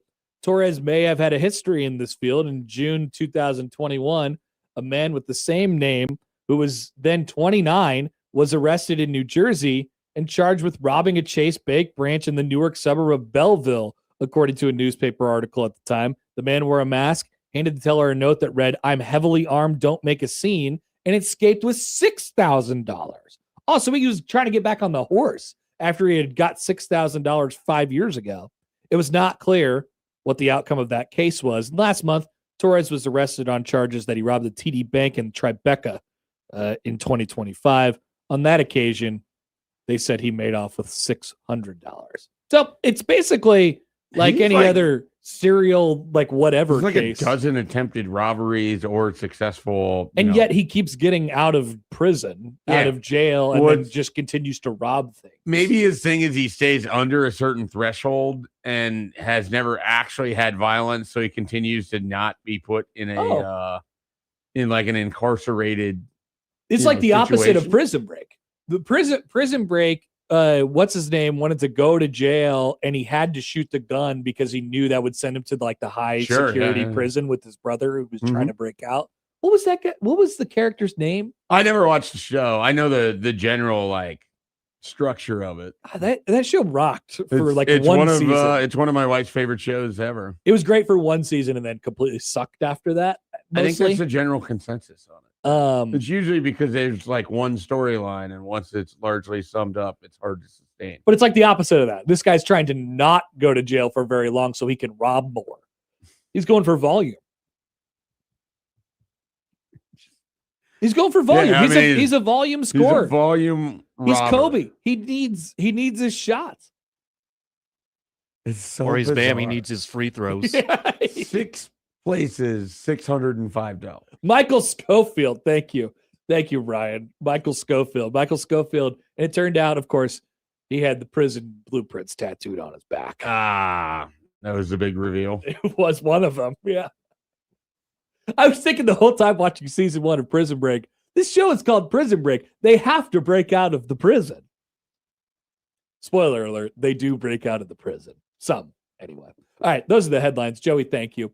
We will come back 8 o'clock hour and talk about the fans and the canal divers and more next on 1620 The Zone.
All right, welcome back. Just about 8 o'clock here on a Monday. Happer and Schaefer on 1620 The Zone and on 1620thezone.com. Thanks for joining us to start off this week of weeks. We get a comment on the YouTube stream from Theo, who says, need takes on fans versus Trev Alberts controversy. Well, it's pretty straightforward, I think. This is a great lead into the fan conversation. Here's the story, Theo. You know this because you listen to every single podcast that is known to man in this state, and you interact with lots of fans. These people are feral, right? This is there is like this perfect combination of I've been waiting for a long time. I have this intense desire for it to happen, and nothing will stand in my way, and everything is either the greatest thing ever or the worst thing ever. It's this highly tense, emotional time and world. And so if you see something that has hurt you in the past or perceived to have hurt you in the past, you will boo it. And that's exactly what happened with Trev Alberts. I made the dumb decision to voice an opinion on this that was opposite of everyone else. That's the other thing. Voicing opinions these days has never gone worse. Yeah. Voicing opinions, you could never have voiced an opinion. You can't make jokes. You can't voice opinions. He walked like right by the section of which I sat in. The boos were raining down on him, and all I could think of is like, probably not even in this spot if you don't have that guy here for a few years. I'm Team Trev. I get that he left. As far as I'm concerned, the fact that he left it better than he found it, which people just completely minimize. They act like this was some sort of self-sustained, well-run athletic department. Meanwhile, Crab Creek Chronicles comes through and just sucks for 4 years, barely involved as an athletic director, writes a book about all his great efforts, which were hindsight wisdom that didn't come to any kind of fruition. I didn't want to hire Scott Frost, but I did anyway. That's your guy. I wanted Dana Altman. And Jim Polon says no. I forgot about Jim Bland. Yeah. That's good. So, like, I mean, again, I understand this is never going to be a popular or well-received opinion. I don't really care. It's just the idea to me that, he chooses to leave, and whatever his reasons were, they're his reasons. But what he did when he was at Nebraska was valuable in the time of which it was. I don't even think people you're not even really consciously booing Trev Alberts in that moment. You're just like, oh, that guy used to be the athletic director, and I am high/drunk on life right now, and I just want to emote. Like maybe and they did. They emoted. They sure did. There's plenty of emoting. And that was just the beginning of the emotes that were to come. There were so many emotions. Lots of emotions. So many emotions. So this fan base. Lots of booing. So much booing. Lots of booing. Nebraska basketball does not subscribe to the you don't boo your opponent thing of football or whatever it is. No, they do not. No. And I've always appreciated that about them, by the way. The pregame introductions of both Troy and Vanderbilt. Yeah. And the Husker power or the booing or the whatever was so loud. Booing refs. Booing. Least three popular people in any game Nebraska plays in all year. And at a certain point in a game, especially of that magnitude with the emotions that went into it, the round of 32 game, like I always used to say, it used to reach this point, it still does at Pinnacle Bank Arena, where the fans, get angry at like 3 consecutive things, and then it just becomes #boo everything. Those became boo everything games in like 3 seconds. They started as boo everything games. Everything. You didn't get a chance to have a call that was maybe a 50-50 call. Your call was deemed to be terrible immediately, and you were going to hear about it. Right. And that's what the crowd, and Trev, and to his credit, it's not like Trev doesn't understand that he's not going to be super well received. He just walks right on by, politely smiles, waves. I think there's a part of him that maybe revels a little bit in the attention of it. Yeah, I think it probably, so long as it doesn't cross a line. Obviously, if someone gets in your face it sparks probably a little bit of a like halfway what the hell and halfway like screw you guys, that type of thing like that. He's just a competitor that way. But yeah, he took it like a champ over the weekend. He was just one of the targets of the Nebraska fan base. He talked to Frager after the game, and I got so many like messages and texts, or there's tweets of keep him away, stay away from him. Athletic directors don't usually tamper. That's just my opinion on it. I think he probably has larger issues than helping. Is it Bucky Williams as the coach of Bucky McMillan? Bucky McMillian. McMillian? Oh. Bucky McMillian. Maybe that's their NIL operation. They're going to need some McMillian. Yeah. That sounds like such a horrible fake name. Bucky McMillian. Bucky McMillian sounds like the star of a movie about an up-and-coming baseball player who people have only heard stories about from Alabama and he'd never played organized baseball before. But his name is Bucky McMillian. Now you're just describing Chad Powers on. It's halfway Chad Powers and it's halfway. But it turns out that he's actually really good. What Steve Nebraska? He's basically didn't think the scout was going to get dropped. It's the scout, yeah. All right. So anyway, this fan base is to talk college basketball, deservedly so. And by the way, that's not going anywhere this week because of what we have on tap with Iowa and Nebraska in the Sweet 16. In the grand scheme of all the takeovers, in all the years and all of the things, this was probably the best one. I mean, it goes right up there with 2000 Notre Dame for sure.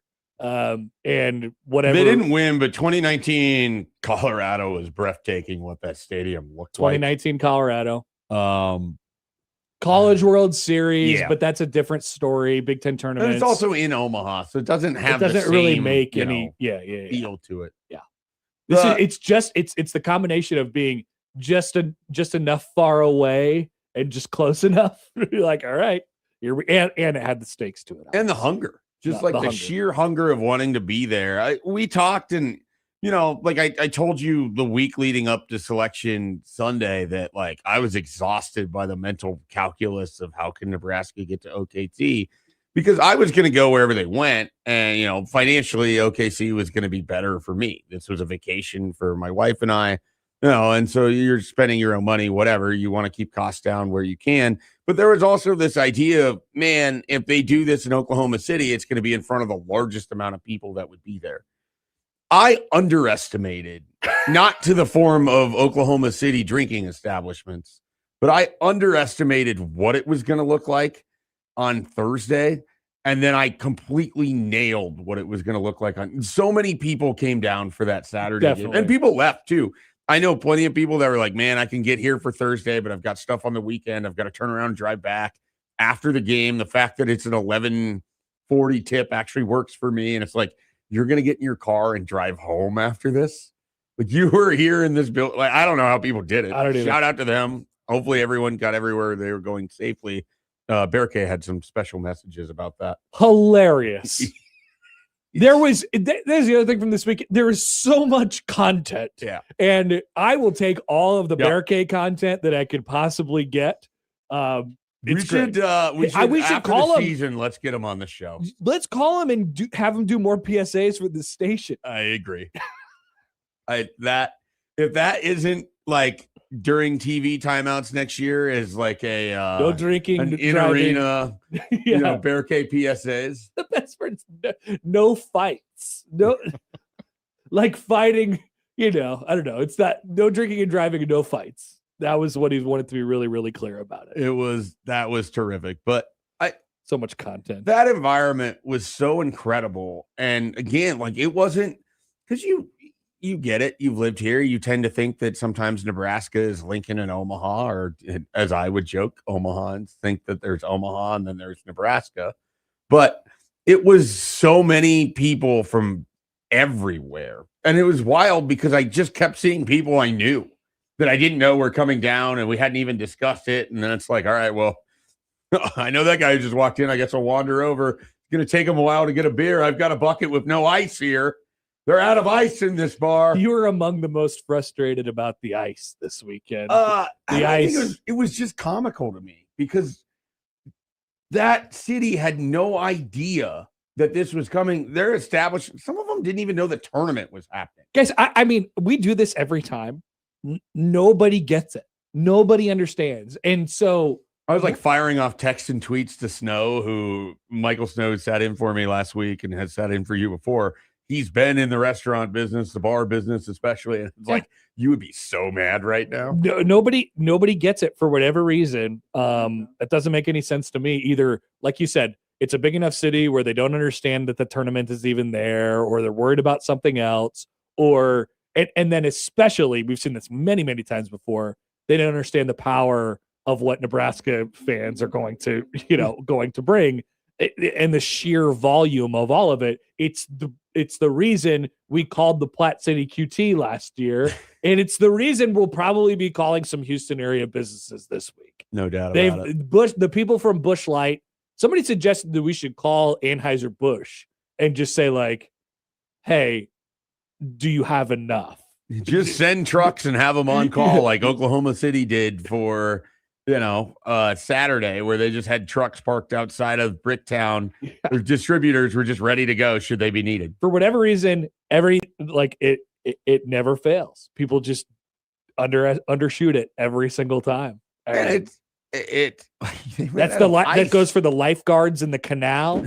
0 lifeguards in the canal. Well, I don't think the canal is designed for swimming. 0 fences out on top of the canal. Come on, get your canal guarded. I do wonder if there was an all-time high of canal jumping over the weekend for Oklahoma City. It would seem likely. I don't know that a big win for the Comets brings that level of and the Thunder did win the finals. Yeah, no, but I don't think people were jumping into the canal because it's not what you normally do. It's there. It's an aesthetic to look at, not to participate in. You don't think people in their SGA foul merchant jerseys were jumping in the canal last June? I really don't. I don't know. They weren't flopping into the water. That's for sure. We'd have to call. They were definitely louder, or Nebraska fans were definitely louder than the OKC fans. To Paycom, right? I have not been to the arena. I went to Oklahoma City a few years ago. Yeah. So Paycom is fascinating because it's kind of the description I would use, which doesn't help most people. It's like Lane Stadium, which is Virginia Tech, which is to say the sound all rises and everything's very steep. Yeah. So everything sits on top of you. And it's like it's a good sized arena, but it's condensed. Like it's tight. Like you're packed in there. So that noise in that environment is even added to the aesthetics of that place, which they are going to demolish and then build a new arena. As my Uber driver told me, we won 1 title and this building is now too old for the best team in the NBA. So let's build them a new arena. Great for us. He was not happy about it. Interesting. He's happy about the title. Wasn't happy about I'm guessing Oklahoma City's residents are footing that. We got some OKC fans in the building who's been to Thunder games. I'm sure they got very strong opinions about. Oh yeah, the Peterman and Jake. He's also. Oh, I didn't know Jake was too. We got some OKC fans. Yeah, I mean it's a great arena that now holds a special part in my heart. And when they destruct it, I'll be looking to buy a piece of the rubble whenever it's. Good idea. I want some rubble. They got one jersey retirement in the rafters. Do you really believe that it was louder than Game 7 of the NBA Finals? I can only go. I mean, it's the loudest basketball environment I've ever been in. I believe that. I definitely. I don't even have No Sit Sunday was loud. Other times Nebraska's played, it's been loud in certain instances. This is a different level of volume, but I think it's so much of it is the aesthetics of that place and the engineering and the way the sound is just going to sit on top of everything. Like the third row is so steep. Yeah. The 200 section is significantly lower than 200 for Nebraska, but the steepness of it just means that sound sits over everything. Do I think it was bigger than Game 7 of the NBA Finals? In my head, I don't see how that's possible. Well, I think it lost its touch because Tyrese Halliburton got injured early in that game, and then it was kind of lopsided. Well, they claimed it's a building record. Like they beat it by 2 decibels or whatever. Yeah, it was like 112. But I don't know who measures it. It's like when you see this for the Chiefs, my initial reaction is like, this feels so made up. They have a thing, there's like a device that you could use, but it depends on to say a Geiger counter, and it is not a Geiger. It's not that. They probably measure it from courtside. Let's take a phone call here on the Prairie Flower Casino Zone Hotline and hear from John this morning. Good morning, John. What's up? Hey guys, how's it going? Great show. Very good, thanks. I was down there this weekend too, and man, oh man, I still don't have my voice back, but the city was definitely not prepared. I can tell. I mean, we were at a bar after the game on Saturday, At 11:30, they called last call. They said they have no idea how to handle all these people. The bar was full of Husker fans, and at 11:30, last call, and it was like everybody was booing. I mean, they ran out of beer, they ran out of servers, it was just crazy. I just can't believe any city, even if Nebraska wasn't coming, like not being prepared for an influx of, I don't know, 25, 30,000 people to one general area. Like, where else are we going to go but Bricktown, right? Like, there's nowhere else to go. Like, you have to be more prepared. But the environment of the game was, everybody stood the entire time. It was, I've never been anything. I've been to football national championship games. This was like the greatest sporting event I've ever been to. It doesn't say much, but obviously, it was just awesome. An NBA game I've been to. This was just, I can't believe it. And as a Husker fan, it was just like the greatest thing I've ever been to. But yeah, the city, so unprepared, but still a great time. And I'm sure everybody that went down there will never forget it. And it was just great. John, thanks for the call. Appreciate it. Yeah. However unprepared they were, it's still going to be a place that holds a special place in Nebraska fans' hearts for a long time. What was killing me is, so I had like the initial tweet, and then it became a bit. Like, I'm just going to report on all of these things I'm hearing and seeing, because people in Oklahoma City were getting mad at me or other people about this. And it's like, you guys are making this up. It's like, nope. I'm telling you, man, this is a very highly emotional situation. People are very on edge. And it's like, okay, so here's some examples. 2 different places I was at on Saturday, where you're in conversations, and I was talking with some of the bars, just happened to be in conversations with different people. They were going to shut down after Saturday and not come back until Thursday because staff was overworked and they were just out of everything. They had made their nut for the week. The thing is, these places left thousands and thousands and thousands of dollars. So the Alumni Association is put on the place that's right across from the arena. They're hosting this bar. It's at capacity at 9 a.m. There's a rooftop bar that they don't open until 10 a.m. People are lined up for the rooftop bar. I saw that. Yeah. The front of the rooftop bar all the way to where the rooftop runs out of space. And that line was at 8:30. And so nobody could get drinks. So then they just start bringing out cases of high noons. I don't think this is legal. They're bringing out cases of high noons and just kind of like leaving them on a table and walking away. It's Oklahoma. It was the most bizarre scenario. And they had warning. Multiple people, the Alumni Association was like, hey, we're expecting, and they were hosting an event for Vandy and they got 12 people to show up or whatever. They're like, that's this is what they thought like it was going to be. Yeah. And every place you went was just, oh, I didn't expect this, or I wasn't prepared for this. Most places, most teams, like when you get into a tournament setting like this, especially if it's further away. Now in Nebraska case, obviously it wasn't. It's still 7 hours. You'll get a really good contingent of, from here. We're talking about alumni, friends and family, high donor groups, like stuff like that. There's big traveling parties that come along with all these teams. Nebraska fans is like everybody is part of the traveling party. Like people show up, like there must have been 600 or 700 people at the freaking airport yesterday when they came back at the Lincoln Airport. That was cool. They just parked there and wave at them when they came down the stairs at the airport. Like, what are we doing? I had FOMO that I missed that. I know. Like, what is it that I'm really going to get out of this scenario of watching these guys come off of a flight?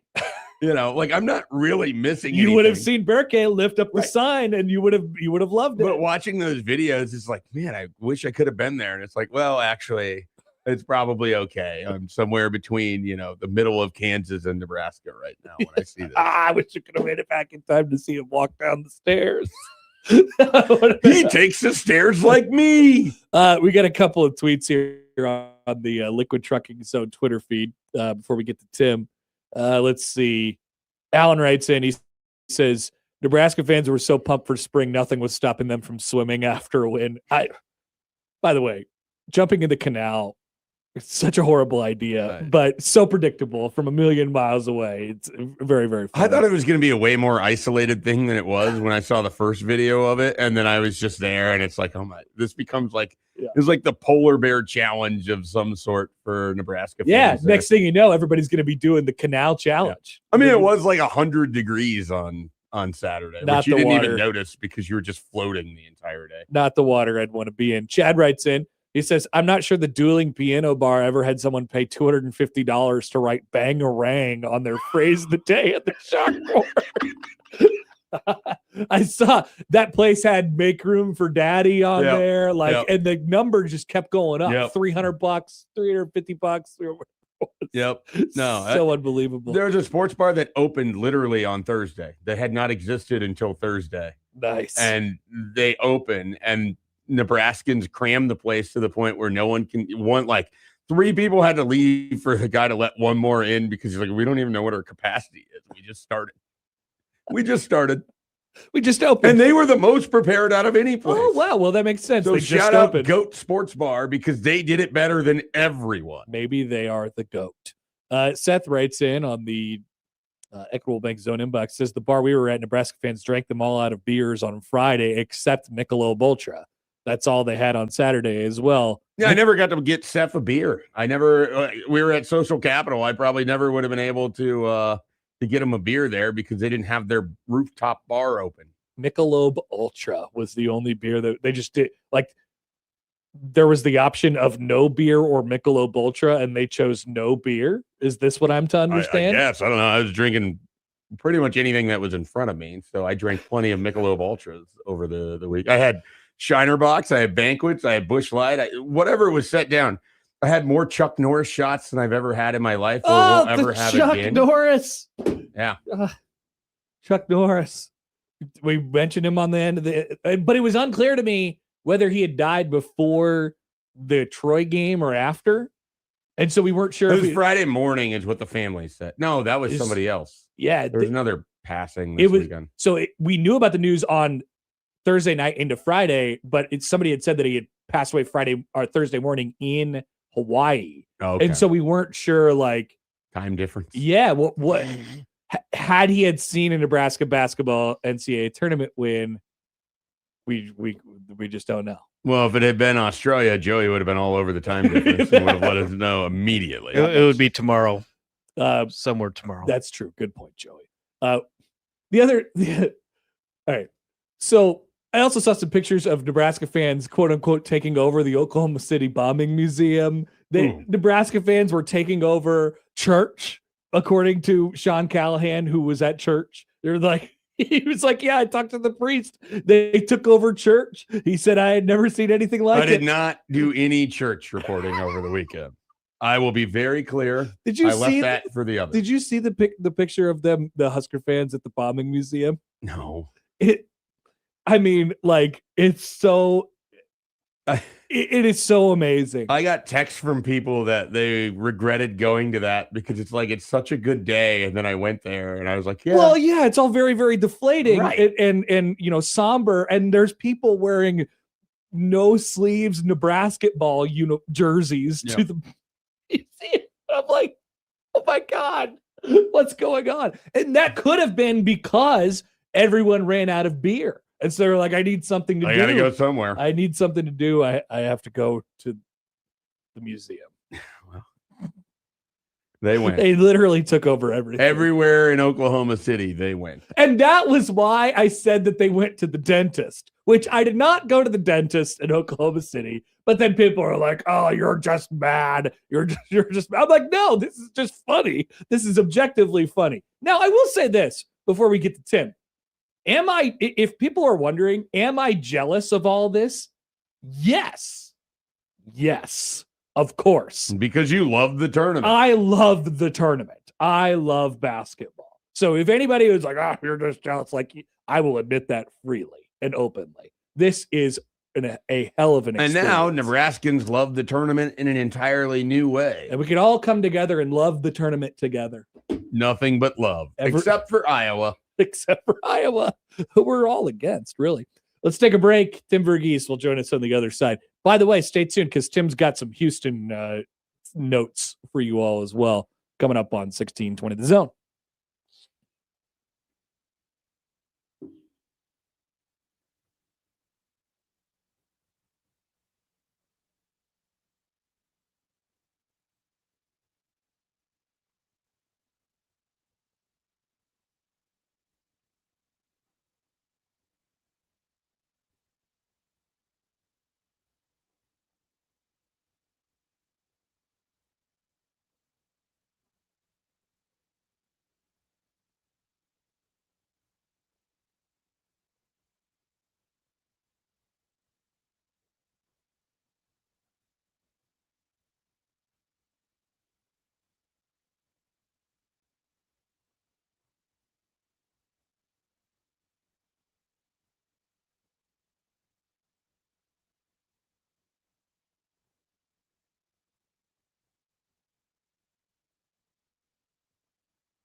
All right, welcome back. Happer and Schaefer here on 1620 The Zone and on 1620thezone.com. Connor Happer, Mike Schaefer, Joey Colbert with you this morning. We're joined now on the Prairie Flower Casino Zone hotline by our good friend Tim Verghese from inside Nebraska. Tim, good morning. What's going on?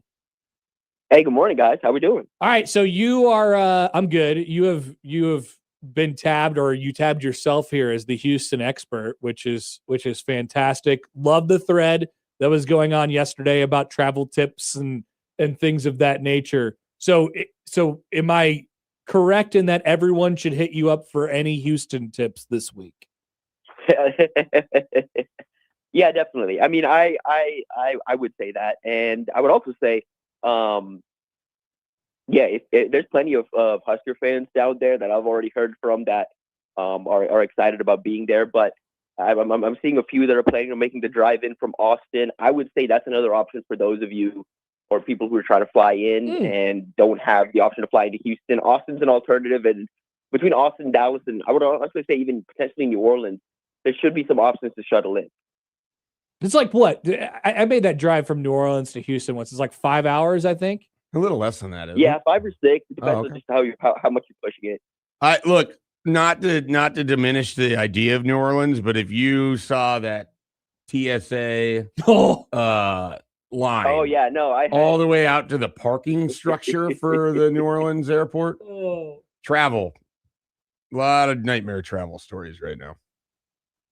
Yeah, a lot of it. I mean, I had a friend who was trying to fly back from New Orleans back to Dallas yesterday, and saw the line, was like, I turned around, hopped in the car, and just took the car and drove. Smart move. It's brutal out there. All right, Tim. So, do we want to do more of the Houston stuff now, or do we want to go straight into recruiting? I mean, I don't know what other Houston things we have. I guess I'll text Tim on the site. I'm going to give him the very specific location that I'm at, and he can send you'll come up with questions throughout the week. They picked up a commitment this past weekend. It's one that you've sort of been hinting at. It's one that we've talked about on this show prior with the wide receiver out of Florida. We know about the speed. What else do we need to know about Caden Howard? Yeah, he's quick. I mean, it's really, you watch the tape, and he's a guy who breaks off routes pretty well, tracks the ball well for a inside receiver. He's going to be a slot guy at the next level. But a good route runner, works in the return game, has good vision there, and I think overall it's just hard not to compare him 1-for-1 to Ja'Cory Barney. I think Barney has about maybe an inch on him, and I think for Howard, he's going to have to grow the way Barney did in his time at Nebraska. But it's hard not to see just that 1-for-1 comp. They're very, very similar prospects with very similar backgrounds. And I mean, Nebraska just pitched him on the 1-for-1 role, which for a guy like Howard, getting out to practice and seeing that in person, it's very easy. It's a very easy role to get sold on. Tim, so it is the spring game week, which I remembered at a variety of different times last week and then immediately forgot about a couple different times. But traditionally, it's been a pretty big weekend as far as recruiting is concerned. What is the operation going to look like as Nebraska sets things up this weekend? Yeah, it's expected to be a big weekend. I mean, you have some top 27 targets and commits back in town, but you also have the Huddle Futures Forum, which is the event last summer that brought a couple dozen recruits to Lincoln that first weekend of June. It also aligned with the Battle at the Boneyard, so it was a big weekend. This year, that Huddle Futures Forum is back, but it's actually aligning with the spring game this year. So they're going to be bringing in some 27, 28, potentially even some 29 recruits, all typically elite guys. And so Nebraska is, for some of this, it's going to be like 27 guys that they've wanted another shot at, that they're getting an opportunity now. Like Mark Matthews, the number 1 offensive tackle in the country, he's back in town for this event. He was in town for this event last year.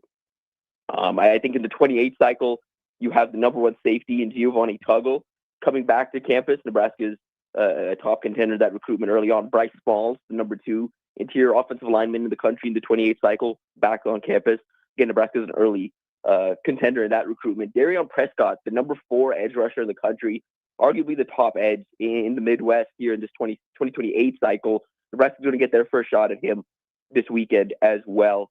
And in the 27 class, I mean, you beyond this huddle event, you have guys some top targets in town. I would say Ahmad Hudson, of course, and name everyone at this point should know.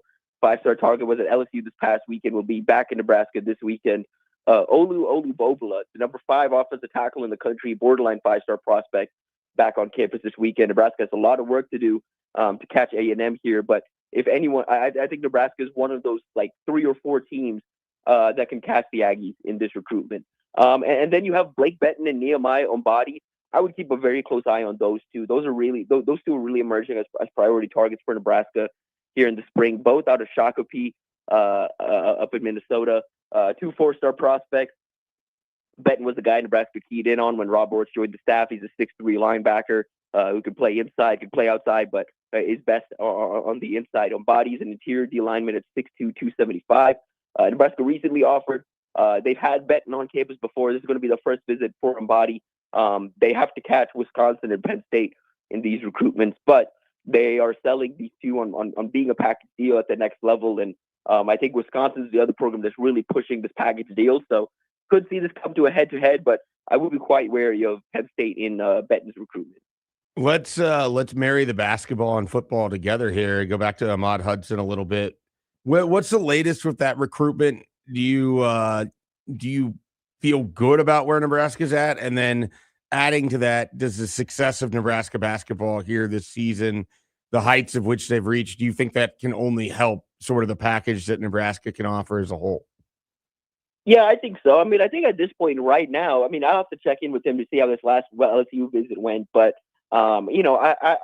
I think there's some uncertainty around the LSU basketball program right now. Not to say they can quickly correct it, but there's some uncertainty right now. And you have Nebraska, a program on the rise on the basketball side of things. And I would say arguably at this point, Nebraska's probably doing the best job recruiting Hudson as a 2-sport athlete. Like in terms of the communication with the football and basketball staff is pretty much equal. He hears from both plenty. And I think he's a priority for both. He's emerged as a priority for both in the 2027 cycle. Whereas with LSU, the interest has been wavering on the basketball side of things. He's been, consistently seen as the top football target. Basketball has been up and down, but ultimately I think they'll make it work out for him.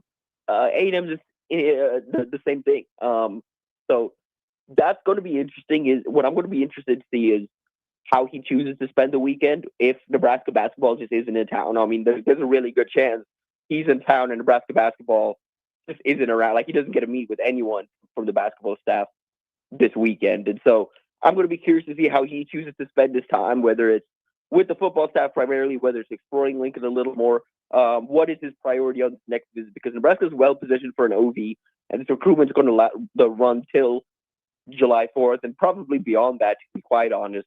So there's plenty of time to go, but really curious to see what he chooses to do in Lincoln this weekend.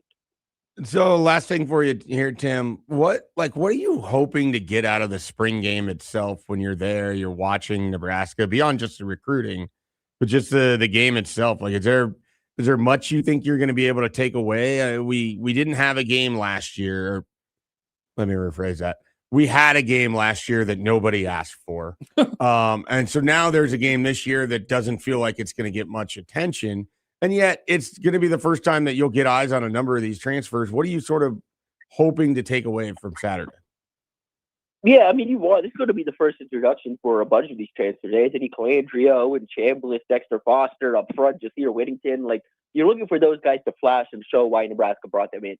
That said, I would say something I've been debating myself over these last few days has been what's the give and take on, there's a lot of questions about Nebraska's run game right now. There's also a lot of questions about Nebraska's ability to stop the run defensively. So what's the give and take in terms of how the run game fares? Like, what are we going to read into? What are we not? I mean, for me personally, I want to see defensively. I'm not looking necessarily for defensive dominance or success or really anything like that. I'm looking for an understanding of the system. I'm looking for, at all 3 levels, after this spring, what they're asked to run, these guys know it, because that's going to be really important in the fall. They're going to continue to dive into the playbook, continue to learn and add to that playbook. But I need to know right now, can these guys execute what Rob Orts is asking of them effectively? And so I'm looking for movement. I'm looking for aggression at all 3 levels of the defense. I would say I think I have an idea of what the second level of the defense is going to look like. I'd like to get some clarity on the third level, even though I'm expecting a whole lot of rotation.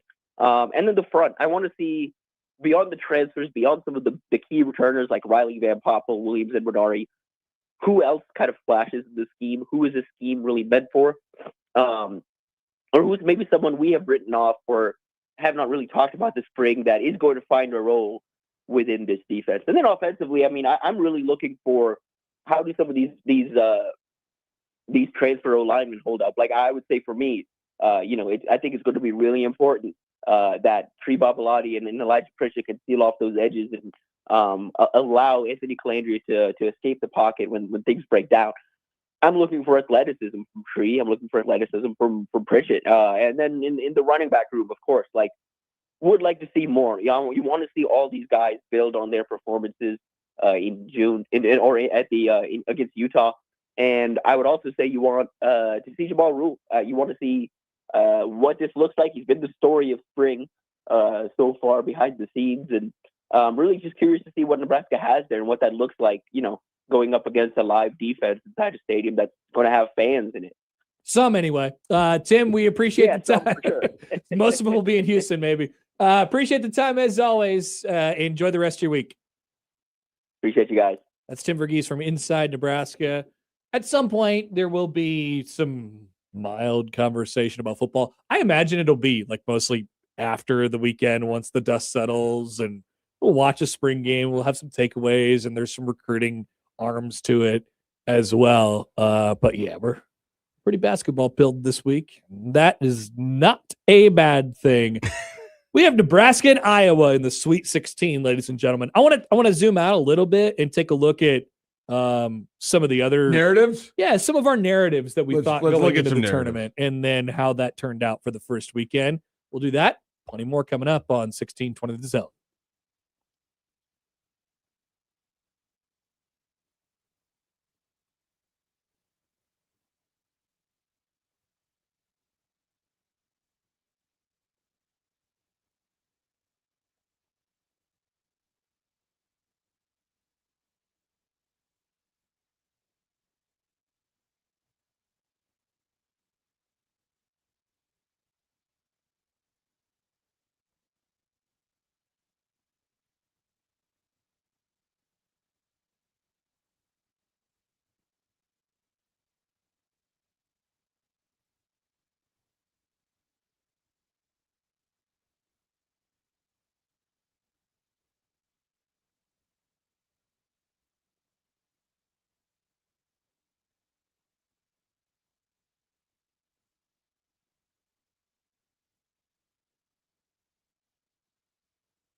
We have moved on, by the way, to the Savory 16 in the Omaha Food Fight presented by Union Bank and Trust.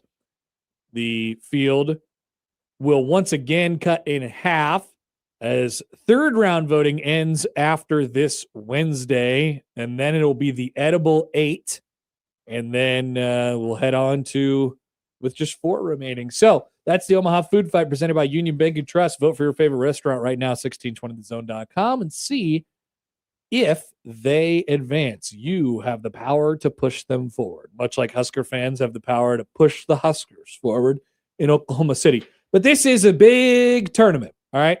So there's 4 teams left in each region. We had some narratives going into the tournament that we always wanted to track. Remember in our bracket sims, how do we feel about these teams?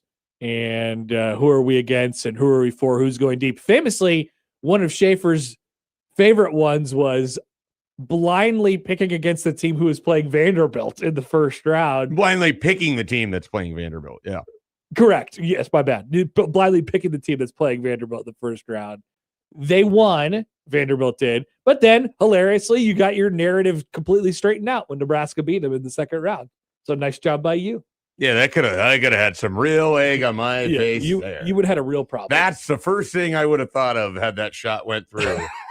No, I've never been so wrong. It's horrible. Who are your other narrative teams? So ones that stand out for me, I have largely just felt like Gonzaga has been overrated most of the year. You were a hater of Gonzaga. Gonzaga. Now they ran into a Texas team that's hot a little bit, but I didn't really think that they were a 3, whatever you kind of build it a 3. Virginia. They were definitely clunky before they got beat by Texas. Yeah. The big one was UConn, and I thought UCLA UConn was going to be a really fun game last night, and it was for about 24 minutes. And then Alex Caravan, who's played in college basketball for 37 years, had the best game of his 37-year career. Alex Caravan literally has his number retired. Yeah.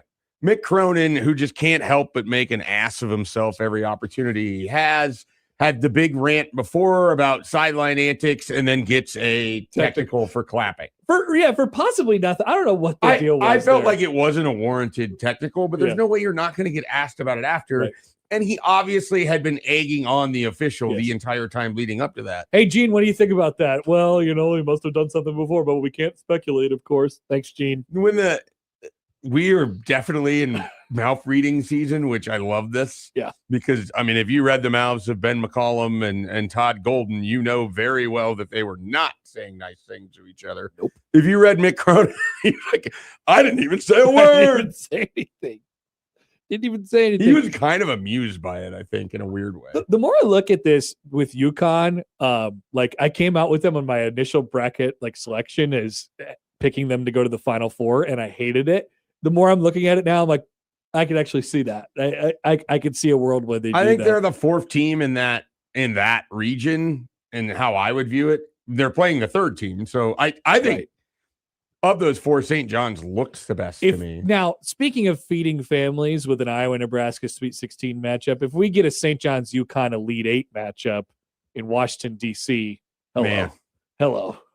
Yeah. Watch out. St. John's, of course, plays. St. John's looks good. Duke. St. John's looks good. It's a highly emotional team who nearly absolutely killed themselves yesterday against Kansas in the last 5 or 6 minutes of the game. And then won at the horn because Kansas just forgot to play defense in the final possession of the round of 32 game. Nobody signed money, or they didn't go to Kansas to play defense. They went there to get their shots off. We played the clip on Friday of Mike Francesa saying that Zubi Ejiofor left Kansas because he was sitting behind Joel Embiid. I just thought I had to mention that to you because I figured that you hadn't seen it. I figured that you hadn't seen it. It was fantastic. That's a take. Yep, it sure is. Even though there was 10 years of separation between the two. The time machine involved somehow. Illinois I was worried about them first weekend. They got through both of their games with ease. Yeah. So I was wrong about that. I thought they were going down the first weekend. Team that I love was Iowa State, who now looks a lot different because of Jefferson being out. It doesn't look like he's coming back. I mean, I don't know. I'm no doctor, but scootering with a boot on, not gonna lead me to believe that you're gonna play in Do you 5 think they days. just start saying boot, scoot, and boogie at that point? He's got the scooter and he's got the boot. That's for sure. Who was the other team that I hated? Houston is the one that I put most of my chips on. We were both Team Houston. Yeah, and I that's my national champions, and I think they're the best team. I still think Arizona. Arizona's been your. I picked Arizona to win. I think they're the second best team right now. Michigan looked amazing. Michigan was so looked good amazing over the weekend. It's too bad they're on the same side of the bracket and they won't face each other in the national championship game. Winner gets I'll take a good national semifinal. Oh, definitely take a good Final Four game. There's no doubt about that. Sometimes you end up with the better semifinal than you do a championship. That's sometimes the way it works. This is, by the way, the regional semifinal round, where the regional finals, the Elite Eight games are, I mean, they're insane. With a chance to go to the Final Four, one of Iowa and Nebraska is going to have a chance. There is a world on Saturday that I am sitting in Houston as Houston plays Nebraska and the winner goes to a Final Four. And I have spent how many times on this show being like, I just want to avoid Houston. Yeah. Worst matchup that I can see in the entire tournament for Nebraska. I want nothing to do with them. Well, you get to go to a Final Four if you somehow have the greatest game of your life against a team playing at home. Might as well roll the ball. Not the home that Vanderbilt felt like Nebraska built in Oklahoma City 7 hours away. Different home. The real home. All right, let's take a break. We will come back. 9 o'clock hour. Still plenty to discuss from over the weekend. Michael Bruns will join us here in about 15 or 20 minutes. Coming back on Happer and Schaefer on 1620 The Zone.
We have breaking news from Pete Thamel of ESPN. Sources. Creighton coach Greg McDermott is retiring after this season, with the job being passed on to coach-in-waiting Alan Huss, per me and Jeff Borzello. McDermott has won 365 games in 16 years at Creighton. McDermott's career spans 25 seasons as a Division I head coach, including stops at Northern Iowa and Iowa State. He's reached 13 NCAA tournaments in that time and has memorably coached his son, Doug, at Creighton. McDermott will coach throughout Creighton's appearance in the college basketball crown. And he went 5-14 and 3-19, including the 2023 Elite Eight. There you go. I was expecting something like that today, and that is where it ends up. Greg McDermott. I didn't say you didn't sound particularly surprised. He will wrap it up at the college basketball crown, which is, I mean, I don't know. Already an outstanding event, and now you add this aspect to it. Well, now's probably a good time to say it. I'll be there. You should be there. You should be there regardless of whether McDermott is ending a terrific career in the crown. But yeah, I had a tough time imagining what it would look like if he came back and it didn't go exactly as you wanted. And then I don't know that any of this played into any of it, but you see what High Point did this year. Schaefer, they go win against Wisconsin. I had a similar thought this weekend. I'm like, this, in a weird roundabout way, whatever, it makes you feel pretty good about what's going to happen next here. What they've built there. I think High Point's a sort of an outlier like situation just as a school in general, as we've come to learn more about it over the last 2 years and how it's basically just like a marble palace of a school. But man, they have a sustainable set. They're not afraid of nothing, you know, like Al Huss made that, and he is he's the next guy up, and he's in the Creighton family too. And so when we talked about this earlier in the year, and you asked like, what do you hope happens, or I can't remember how you phrased the question. Like, that's what and my response was, I don't know if I necessarily care. I do and did want Mac to go out on his own terms, leave the program in the best hands, but also make sure that it ends with Alan Huss being the head coach. And want him to experience success. But there's this comfort and fallback of like, I think the program's in really good hands going forward, and I think they're going to be okay. And so I'm forced to believe that there's, you know, been this discussion, you know, amongst those two guys and the people around them of like, yeah, I think this is the right time. Here's why.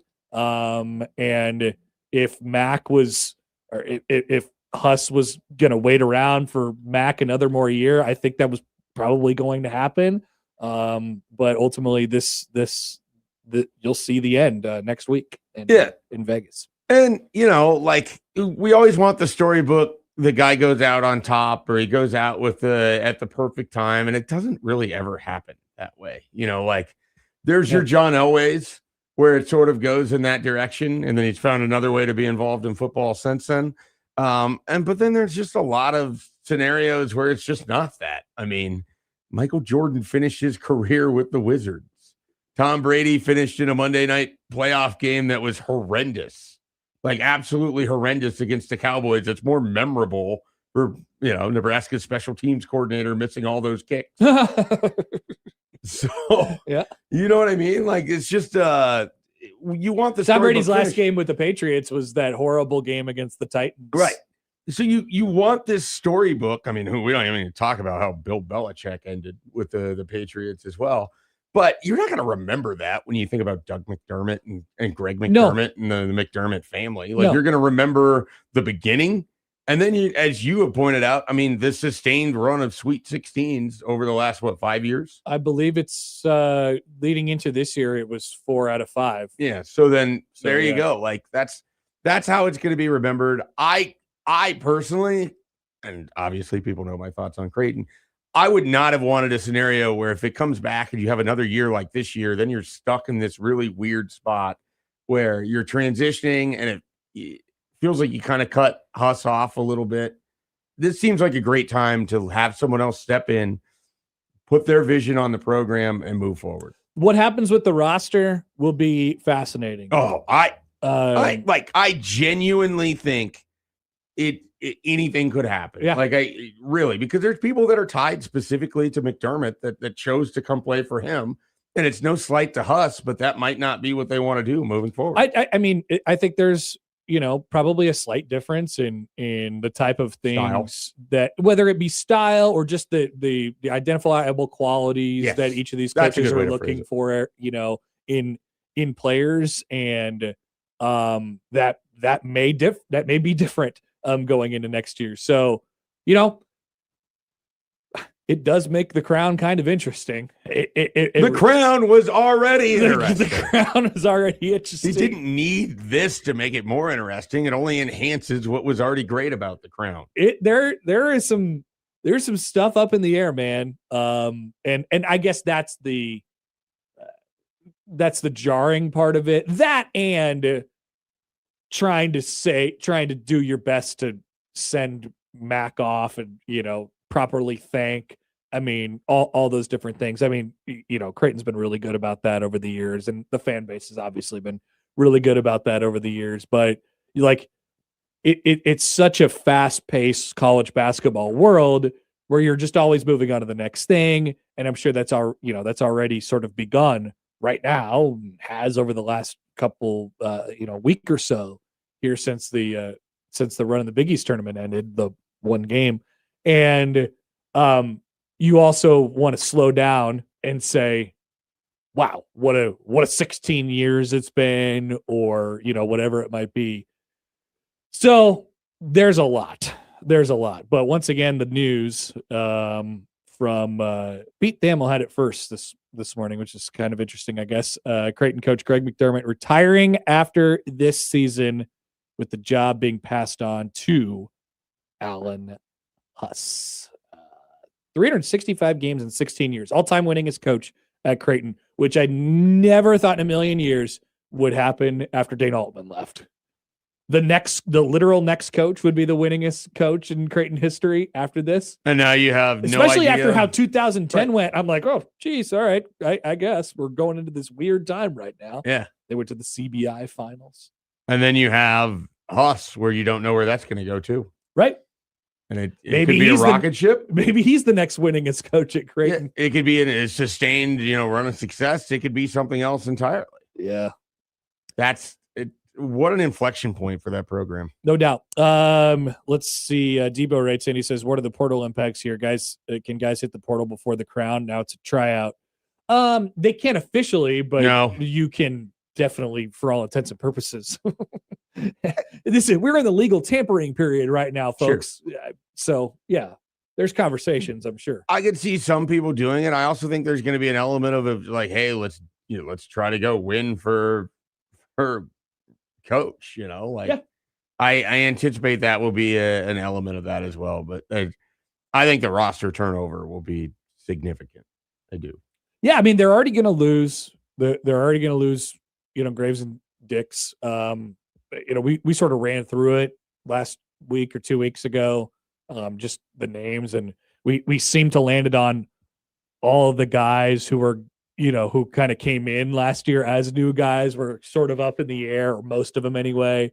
And I think there's probably another one or two that you have to, think about going forward as well, and what they want and what their market for them is going to be, and stuff like that. So yeah, there's going to be some change. There is no doubt about it. But as Nebraska fans have told me, I believe it's true that 100% of teams from Nebraska, the state of Nebraska, who have ended up in the college basketball crown, end up in the Sweet 16 the next year. Yeah. So you should, should we look up the potential regional sites for next year?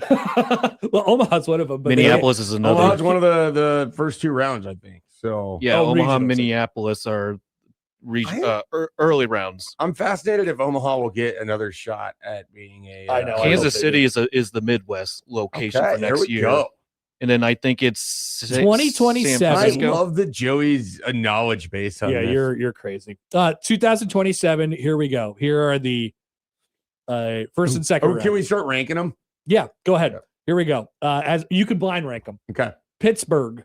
There's how many sites total? 8? There's eight. First 2 round sites. I have never been. I've always wanted to go, so it'll weirdly rank high for me. Maybe not for others. 3. Omaha. 6. Like Nebraska or Creighton can't go there, so that's part of it. Fort Worth. Creighton has played at all 3 of these sites. 1. Number 1. Yeah. Drivable for people. I just saw what happened here. I think it could be a repeat in a larger metro area. Oh, all right. In Fort Worth. Spokane. 8. Charlotte. I shouldn't have put Omaha 6. 5, but I regret it. Minneapolis. 2. Louisville. 4. Sacramento. 7. I'm okay. You ended up really good with that. I would have flipped Omaha, and it's nothing against Omaha. I just if Nebraska were to end up there, cool. I don't know. The travel part of it is really, I think it's really invigorating for the fan base. I mean, we saw that this weekend. Many invigorated people in Oklahoma City. It's the coolest part. What? That's a good group. That's a really good host site, actually. There's 3 places that I'm immediately not excited about Charlotte, not excited about Spokane, not excited about Sacramento. But I do think that's real. I mean, that's been one of the cooler things over the last couple of years, following Creighton around a little bit. Like you just talk to people on the road and, you're just kind of walled off. There's this little just community and, you end up at all the same places and you see so many people you saw at other places. And then it's like, oh, well, I don't know your name, but we sat in the same section. Let's have a drink. And then what do you talk about? What do you bond over? Nebraska basketball and your Creighton basketball, right? Like it's really, really cool. And I do think it's invigorating for the fan base to have those type of things. And those are definitely some travelable ones. Regional sites, by the way, San Antonio, LA, Kansas City, and New York. That's a really good Kansas City, New York on Friday and Sunday. That's a real. I don't know where we're going to be traveling next year, but I'm very interested. We need both. We need both of them. We need Omaha in there too. Yeah. We need everybody in the tournament next year because sending off to 3 different sites is going to be very, very easy to want to get on board with that. That's very cool. But Creighton, of course, has the reputation to uphold. They don't have to win the crown. I see people saying that they have to win the crown. They don't have to win the crown. They just have to play in it, and then they will make the Sweet 16. I think meaning that they have to win it to start 20-0 the following season. Did any other crown teams make the UCF did? There was actually somebody did that last week. There was quite the jump. Because I know Boise State missed. They didn't have quite the year that they were maybe hoping for. Georgetown missed. Arizona State missed. Villanova was a semifinalist. There was more crown teams. There's double, right? Yeah. Okay, so you had Arizona State, Boise State, Butler. Okay, so let's go through. Yeah, Arizona fired their coach. Arizona State fired their coach. Boise State, I don't know. They had like a 20-some win season, but not a. Thad Matta retired at Butler. Cincinnati just lost their coach to friggin' Charlotte, hilariously. Cincinnati just missed going to the tournament. They did. Too. They did. Colorado sucked. DePaul was better. Yep. George Washington, I have no idea. Georgetown. I will look it up. Georgetown, they were basically the same. Nebraska was a ton better. Oregon State was worse. Tulane, I don't know about. UCF was better. USC was probably a little better. Villanova was better.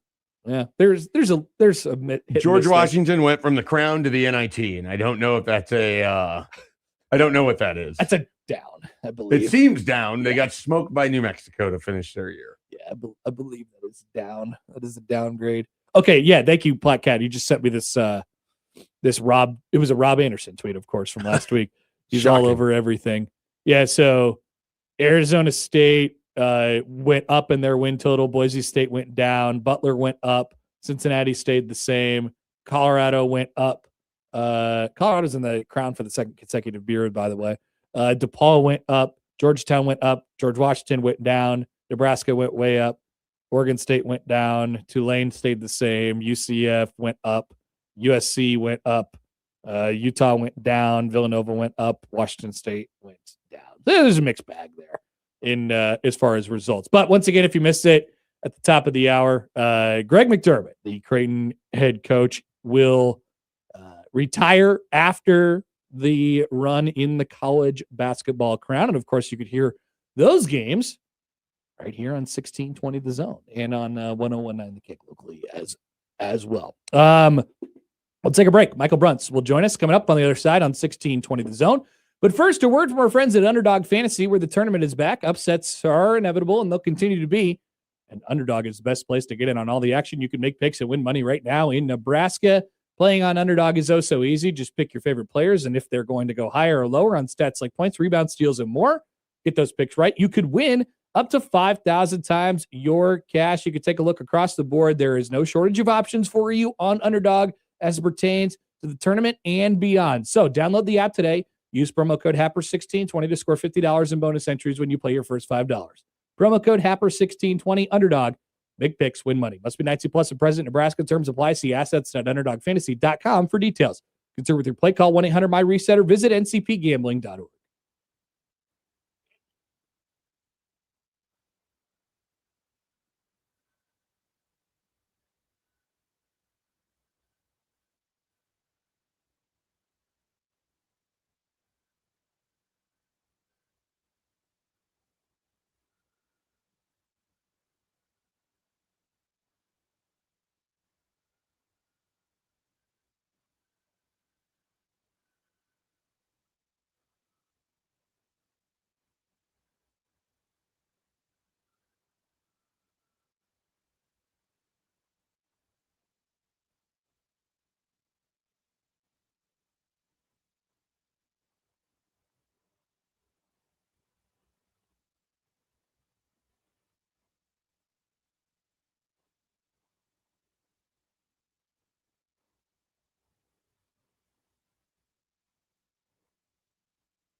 Broncos country, let's ride.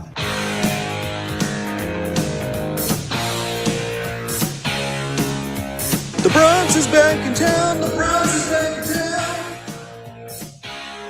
I said the Bronx is back in town. The Bronx is back in town. The Bronx is back in town. The Bronx is back in town. The Bronx is back in town. The Bronx is back in town. Michael Brooks, Husker 24/7 on Happer and Schaefer, 1620 The Zone. All right. Just drying himself off from a dunk in the canal. Michael Brooks from Husker 24/7 joins us now on the Prairie Flower Casino Zone hotline. Hi, Brunts. What's up? Nothing. How you guys doing? Good. Were you canal reporting or actually partaking in the canaling on over the weekend? I actually didn't spend much time around the canal, which is probably, good for you, from what I understand, a good idea. However, I did recently get a tetanus shot, so I could have gone in the canal with, clear-headed if I needed to, because I'm up on my shot. You just would have You would have had to deal with the smell of yourself afterwards. That's all. Yeah, I don't think the tetanus helps. Would the canal or the Riverwalk in San Antonio be worse to dive into? I wonder. It's got to be the canal, right? I think it's a Riverwalk. Really? Yeah. I think there's a higher chance of people urinating in the Riverwalk than there is in the canal. I don't know. Canal just sounds dirtier. There's got to be probably about 50,000 forks and knives and spoons in the bottom of the Riverwalk, right? Yeah, I think it's a Riverwalk. I don't know that it's particularly close, but I also have that inside information that it was less gross than Branched Oak. So from the one person that I talked to that did jump in. Pretty funny. So that's a high bar. Very. Yeah. I mean, I don't want to disparage Branched Oak here. It's his words, not mine. But that's what I got. Brunt, I am told to ask about your seat on Saturday. Do you have anything to share about your seat on Saturday for the game? The second game? Yes, the second game, Saturday. I made my own seat. I didn't have a spot, and a very nice woman at Paycom Center there just allowed me to just kind of make my own seat. So I had my little padded chair there, and then when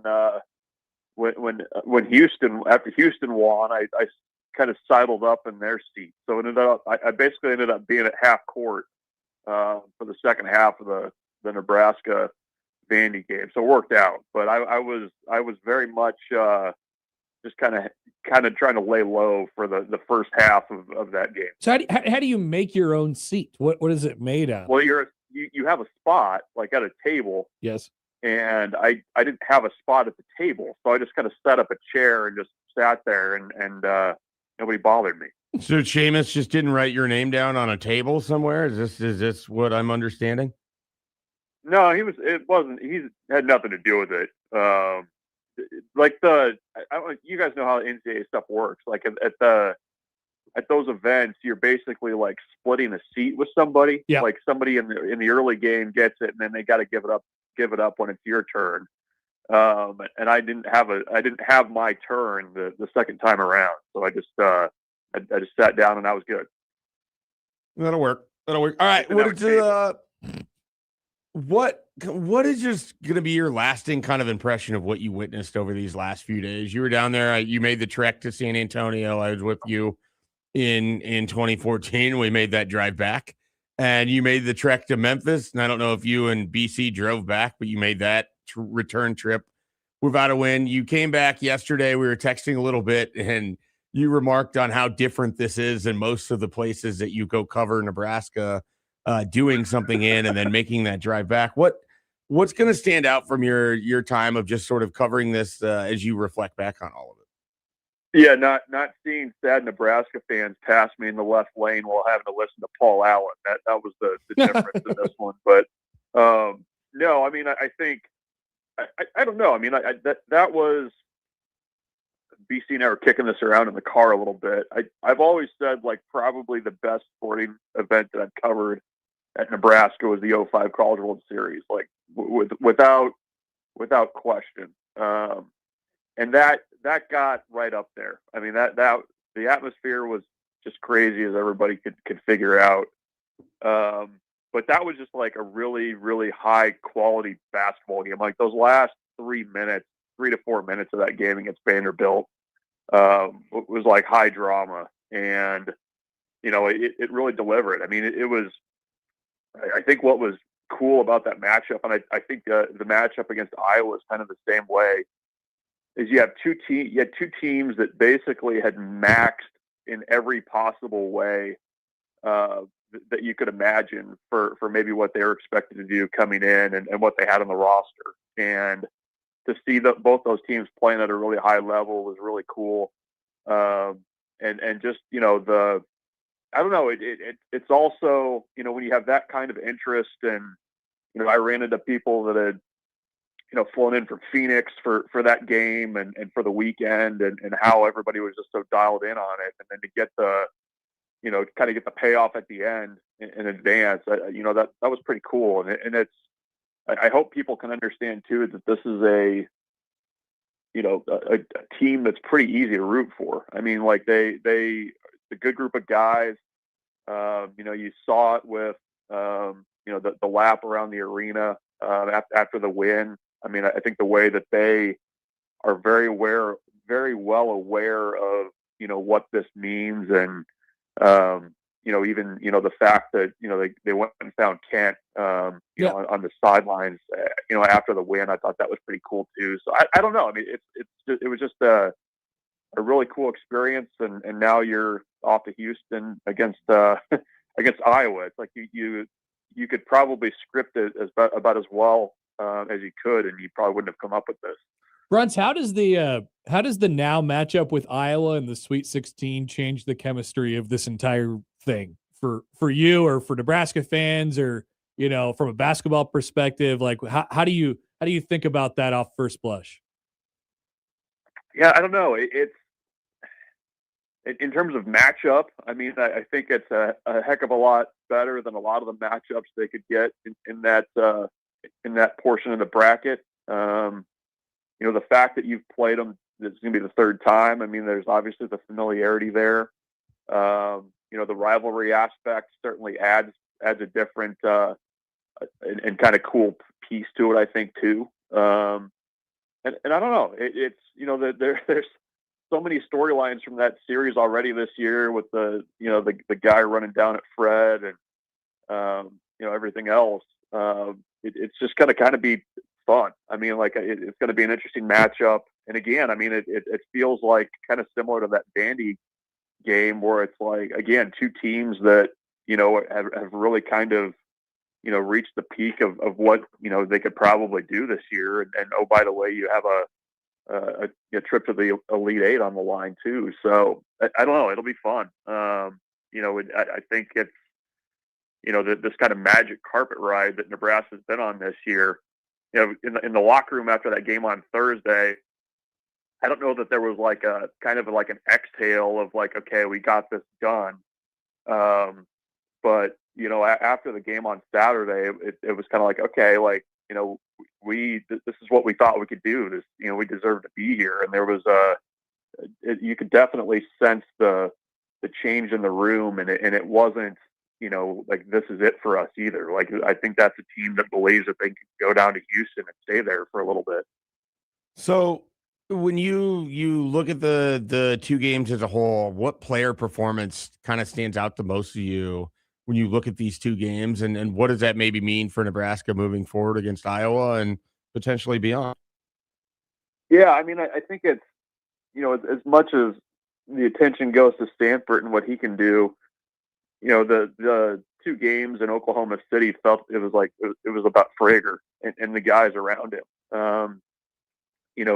Him kind of getting his mojo back, finding that kind of extra gear to get to the basket, not being afraid to shoot. I mean, I think that was all a pretty good sign. Jamarcus Lawrence in the game that he had against Troy, I think, was important too, because I think he's a pretty aware guy. Like, he understands how much he'd been struggling going into the tournament. I mean, he hadn't hit double figures since actually the game against Iowa and Iowa City was the last time he had before that game against Troy. And, if Nebraska can kind of get, some good performances around Price And I think there will be the opportunity to do that because Price just takes up so much attention. That's what this game feels like it's going to be about to me is can you get a couple of those guys to step up and, give you 12 or 15 in a game like this? I mean, even the game against Vanderbilt, I don't know about you guys, but it really did feel like Rink, the first probably 5 or 6 minutes of that game, kind of had an energy level that, he definitely kind of took it to a different notch, I think, to start that game, and Nebraska was able to kind of ride that for a little bit. So no doubt. I think those kind of performances around Price were kind of my takeaway from Oklahoma City is when Nebraska kept talking about, okay, we need to get back to kind of doing what we can do offensively and the way we were playing in January. I mean, that's what that means to me is can you get the guys going around Price and getting 10 or 12 points out of a couple of your role players. I mean, that's a big deal. Hey, Bruns, speaking of the, we were talking about the spring game getting steamrolled here a little bit. Don't want to steamroll Nebraska baseball, what they did this weekend, winning 2 out of 3 against Michigan after coming back and, losing the game on Friday. That smells like a really big series win on the road at a team that has been performing quite well out of conference in Michigan. Yeah, no, it was, the rules, you don't look at RPI until April 1st. You don't do it. We're close. Tab.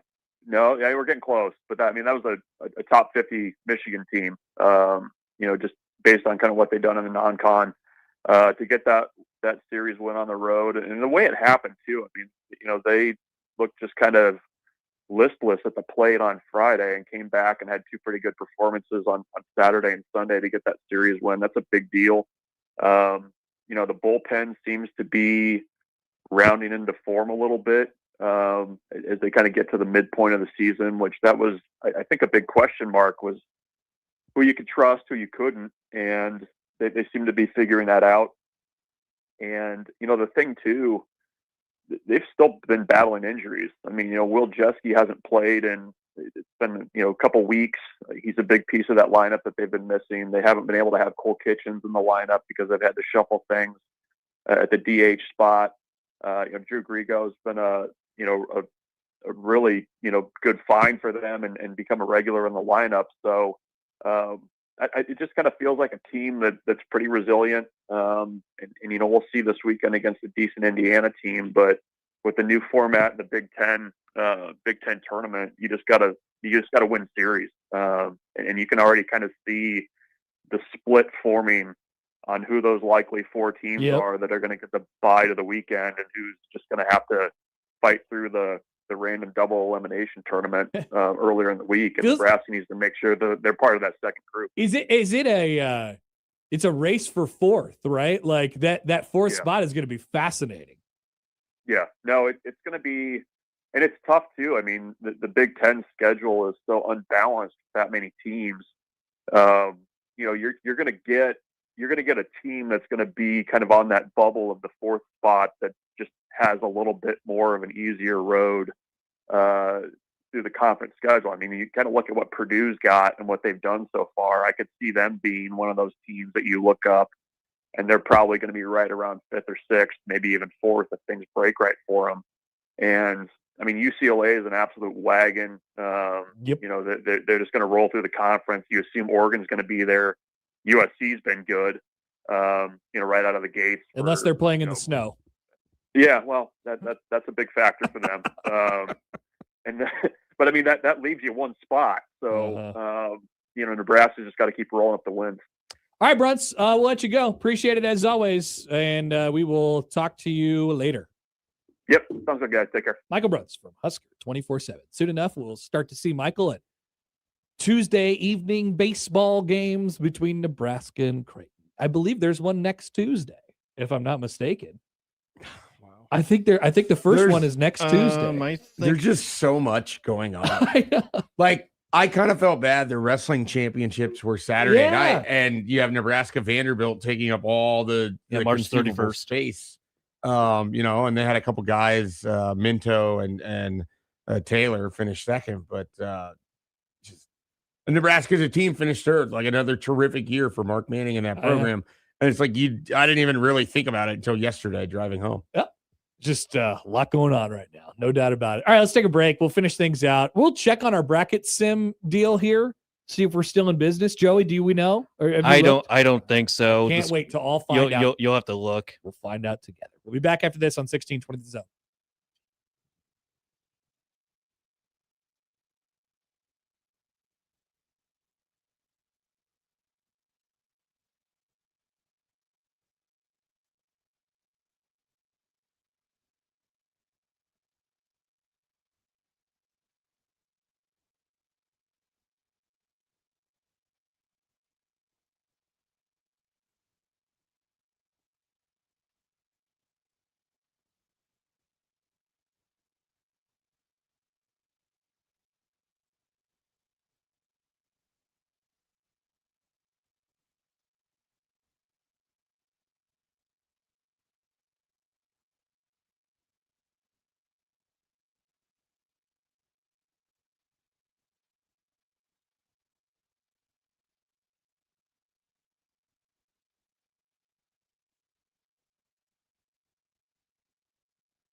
All right, so Evan Miyakawa is taking down the bracket sim tab on evanmia.com. He has replaced it with tourney odds projectors, which I'll tell you, we got a couple things we want to do in place of the bracket sim here. So Nebraska, 58.7 chance to make the Elite Eight, 58.7%, which just they have 58.7% chance to beat Iowa. 14.3 to make the Final Four. I think you take those odds any day of the week, baby. Yes. 2.9 to make the national title game, and yes. 0.6 to win the national championship. Feels low, but yes. Can you give me 1%? Yeah, I want give me the whole digit. He wants 1%. Houston, by the way, the highest to reach the Final Four odds in Nebraska's region, which makes a lot of sense because they appear to be the best team in the region. Who's the highest to make the Final Four in general? Michigan, 72.6. Wow. Michigan would have to beat. They would have to beat Iowa State. Yeah, that's a more manageable. That's a more teams, manageable group. Yeah, 2 teams down a starter. I think that's mostly about Michigan. Yeah, but down a starter is pretty big. Big deal. Well, I mean, Jefferson is one of the 5 best players in the country. Right, and Alabama hasn't had their weed man. Right, so was terrific, by the way. Yeah, last night. Omaha Central Zone, ladies and gentlemen. Then ESPN ranked. They do this every year. They re-rank the 16 remaining teams. I told you the answer of where Nebraska was earlier. They have Arizona at 1, Michigan at 2, Duke, Houston to round out the top 4. They have Nebraska as 13, the 4th lowest remaining team. However, they do play the 2nd to last remaining team in Iowa, so it's all about the game who's in front of you. And there you go. So Nebraska, number 13, plays number 15 in the field, according to ESPN.com. Pretty interesting. Then we have this. Our bracket sim is basically going to be a heads or tails coin flip.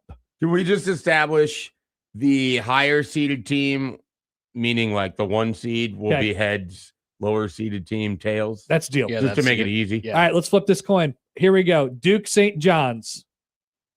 Flipping. It is tails. St. John's. Congratulations. You're going to the Elite Eight. I'm going to flip in advance. Michigan State and UConn. The higher seed here is UConn. Tails. Michigan State, St. John's in the Elite Eight. Are we actually? Let's just finish it. Yeah. Yep.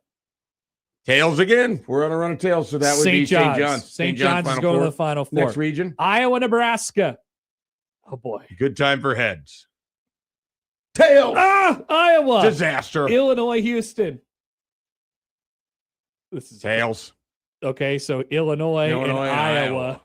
Oh, boy. If we get tails again and Iowa is in the Final Four, it's Iowa. Iowa versus St. I don't like how John's. they're just setting up with all the tails. Arizona, Arkansas is next. Tails. All right, Arkansas. I have seen heads. Yeah, I know it's real. It's real. Texas, Purdue is next. Tails. Oh, my God. Texas and Arkansas. The Southwest Conference, ladies and gentlemen. Oh, boy. And tails. Oh, my God. The gambler in me is so furious right now. Texas is going to the Final Four. Michigan, Alabama. Tails. Alabama. Tennessee, Iowa State. Tails. This is unbelievable. I know this has to be broken. Tennessee versus Alabama. Tails. I don't believe this is anymore. not real anymore. But it has come up heads. Okay. Tennessee versus Texas. Tails. Texas. And St. John's versus Illinois. Iowa. So I'm sorry. St. John's versus Iowa. Tails. Iowa and Texas. That's Nebraska's worst nightmare. Oh, boy. Tails. This has to be broken. Tails. Texas, your national champion. Oh my Congratulations. We will find a new way to do this tomorrow. I think I have to find a new website. Yeah. But I really like how it turned out today. It's very we gotta do this outside of basketball. We have to do this for a college football playoff in the NFL postseason. MLB. Mike says, do y'all know how to flip a coin? He's flipping a coin right now on a coin flipper website. Tails. You have to have a setting wrong on there. Heads! Here we go. That was like 15 times in a row, which in theory is possible. No, it is. And that's why, I mean, like the gambler in me is like, all you want to do is, all right, black is coming in here. It's going to be black. Yeah, that's definitely the way you want to think about it. Which has never lost anyone money. All right, that'll do it for us today, ladies and gentlemen. Just more fun coming throughout the week. We can't wait for you to join us in this fun time. If you missed anything, 1620thezone.com is where you can find it. The crossover is coming up next.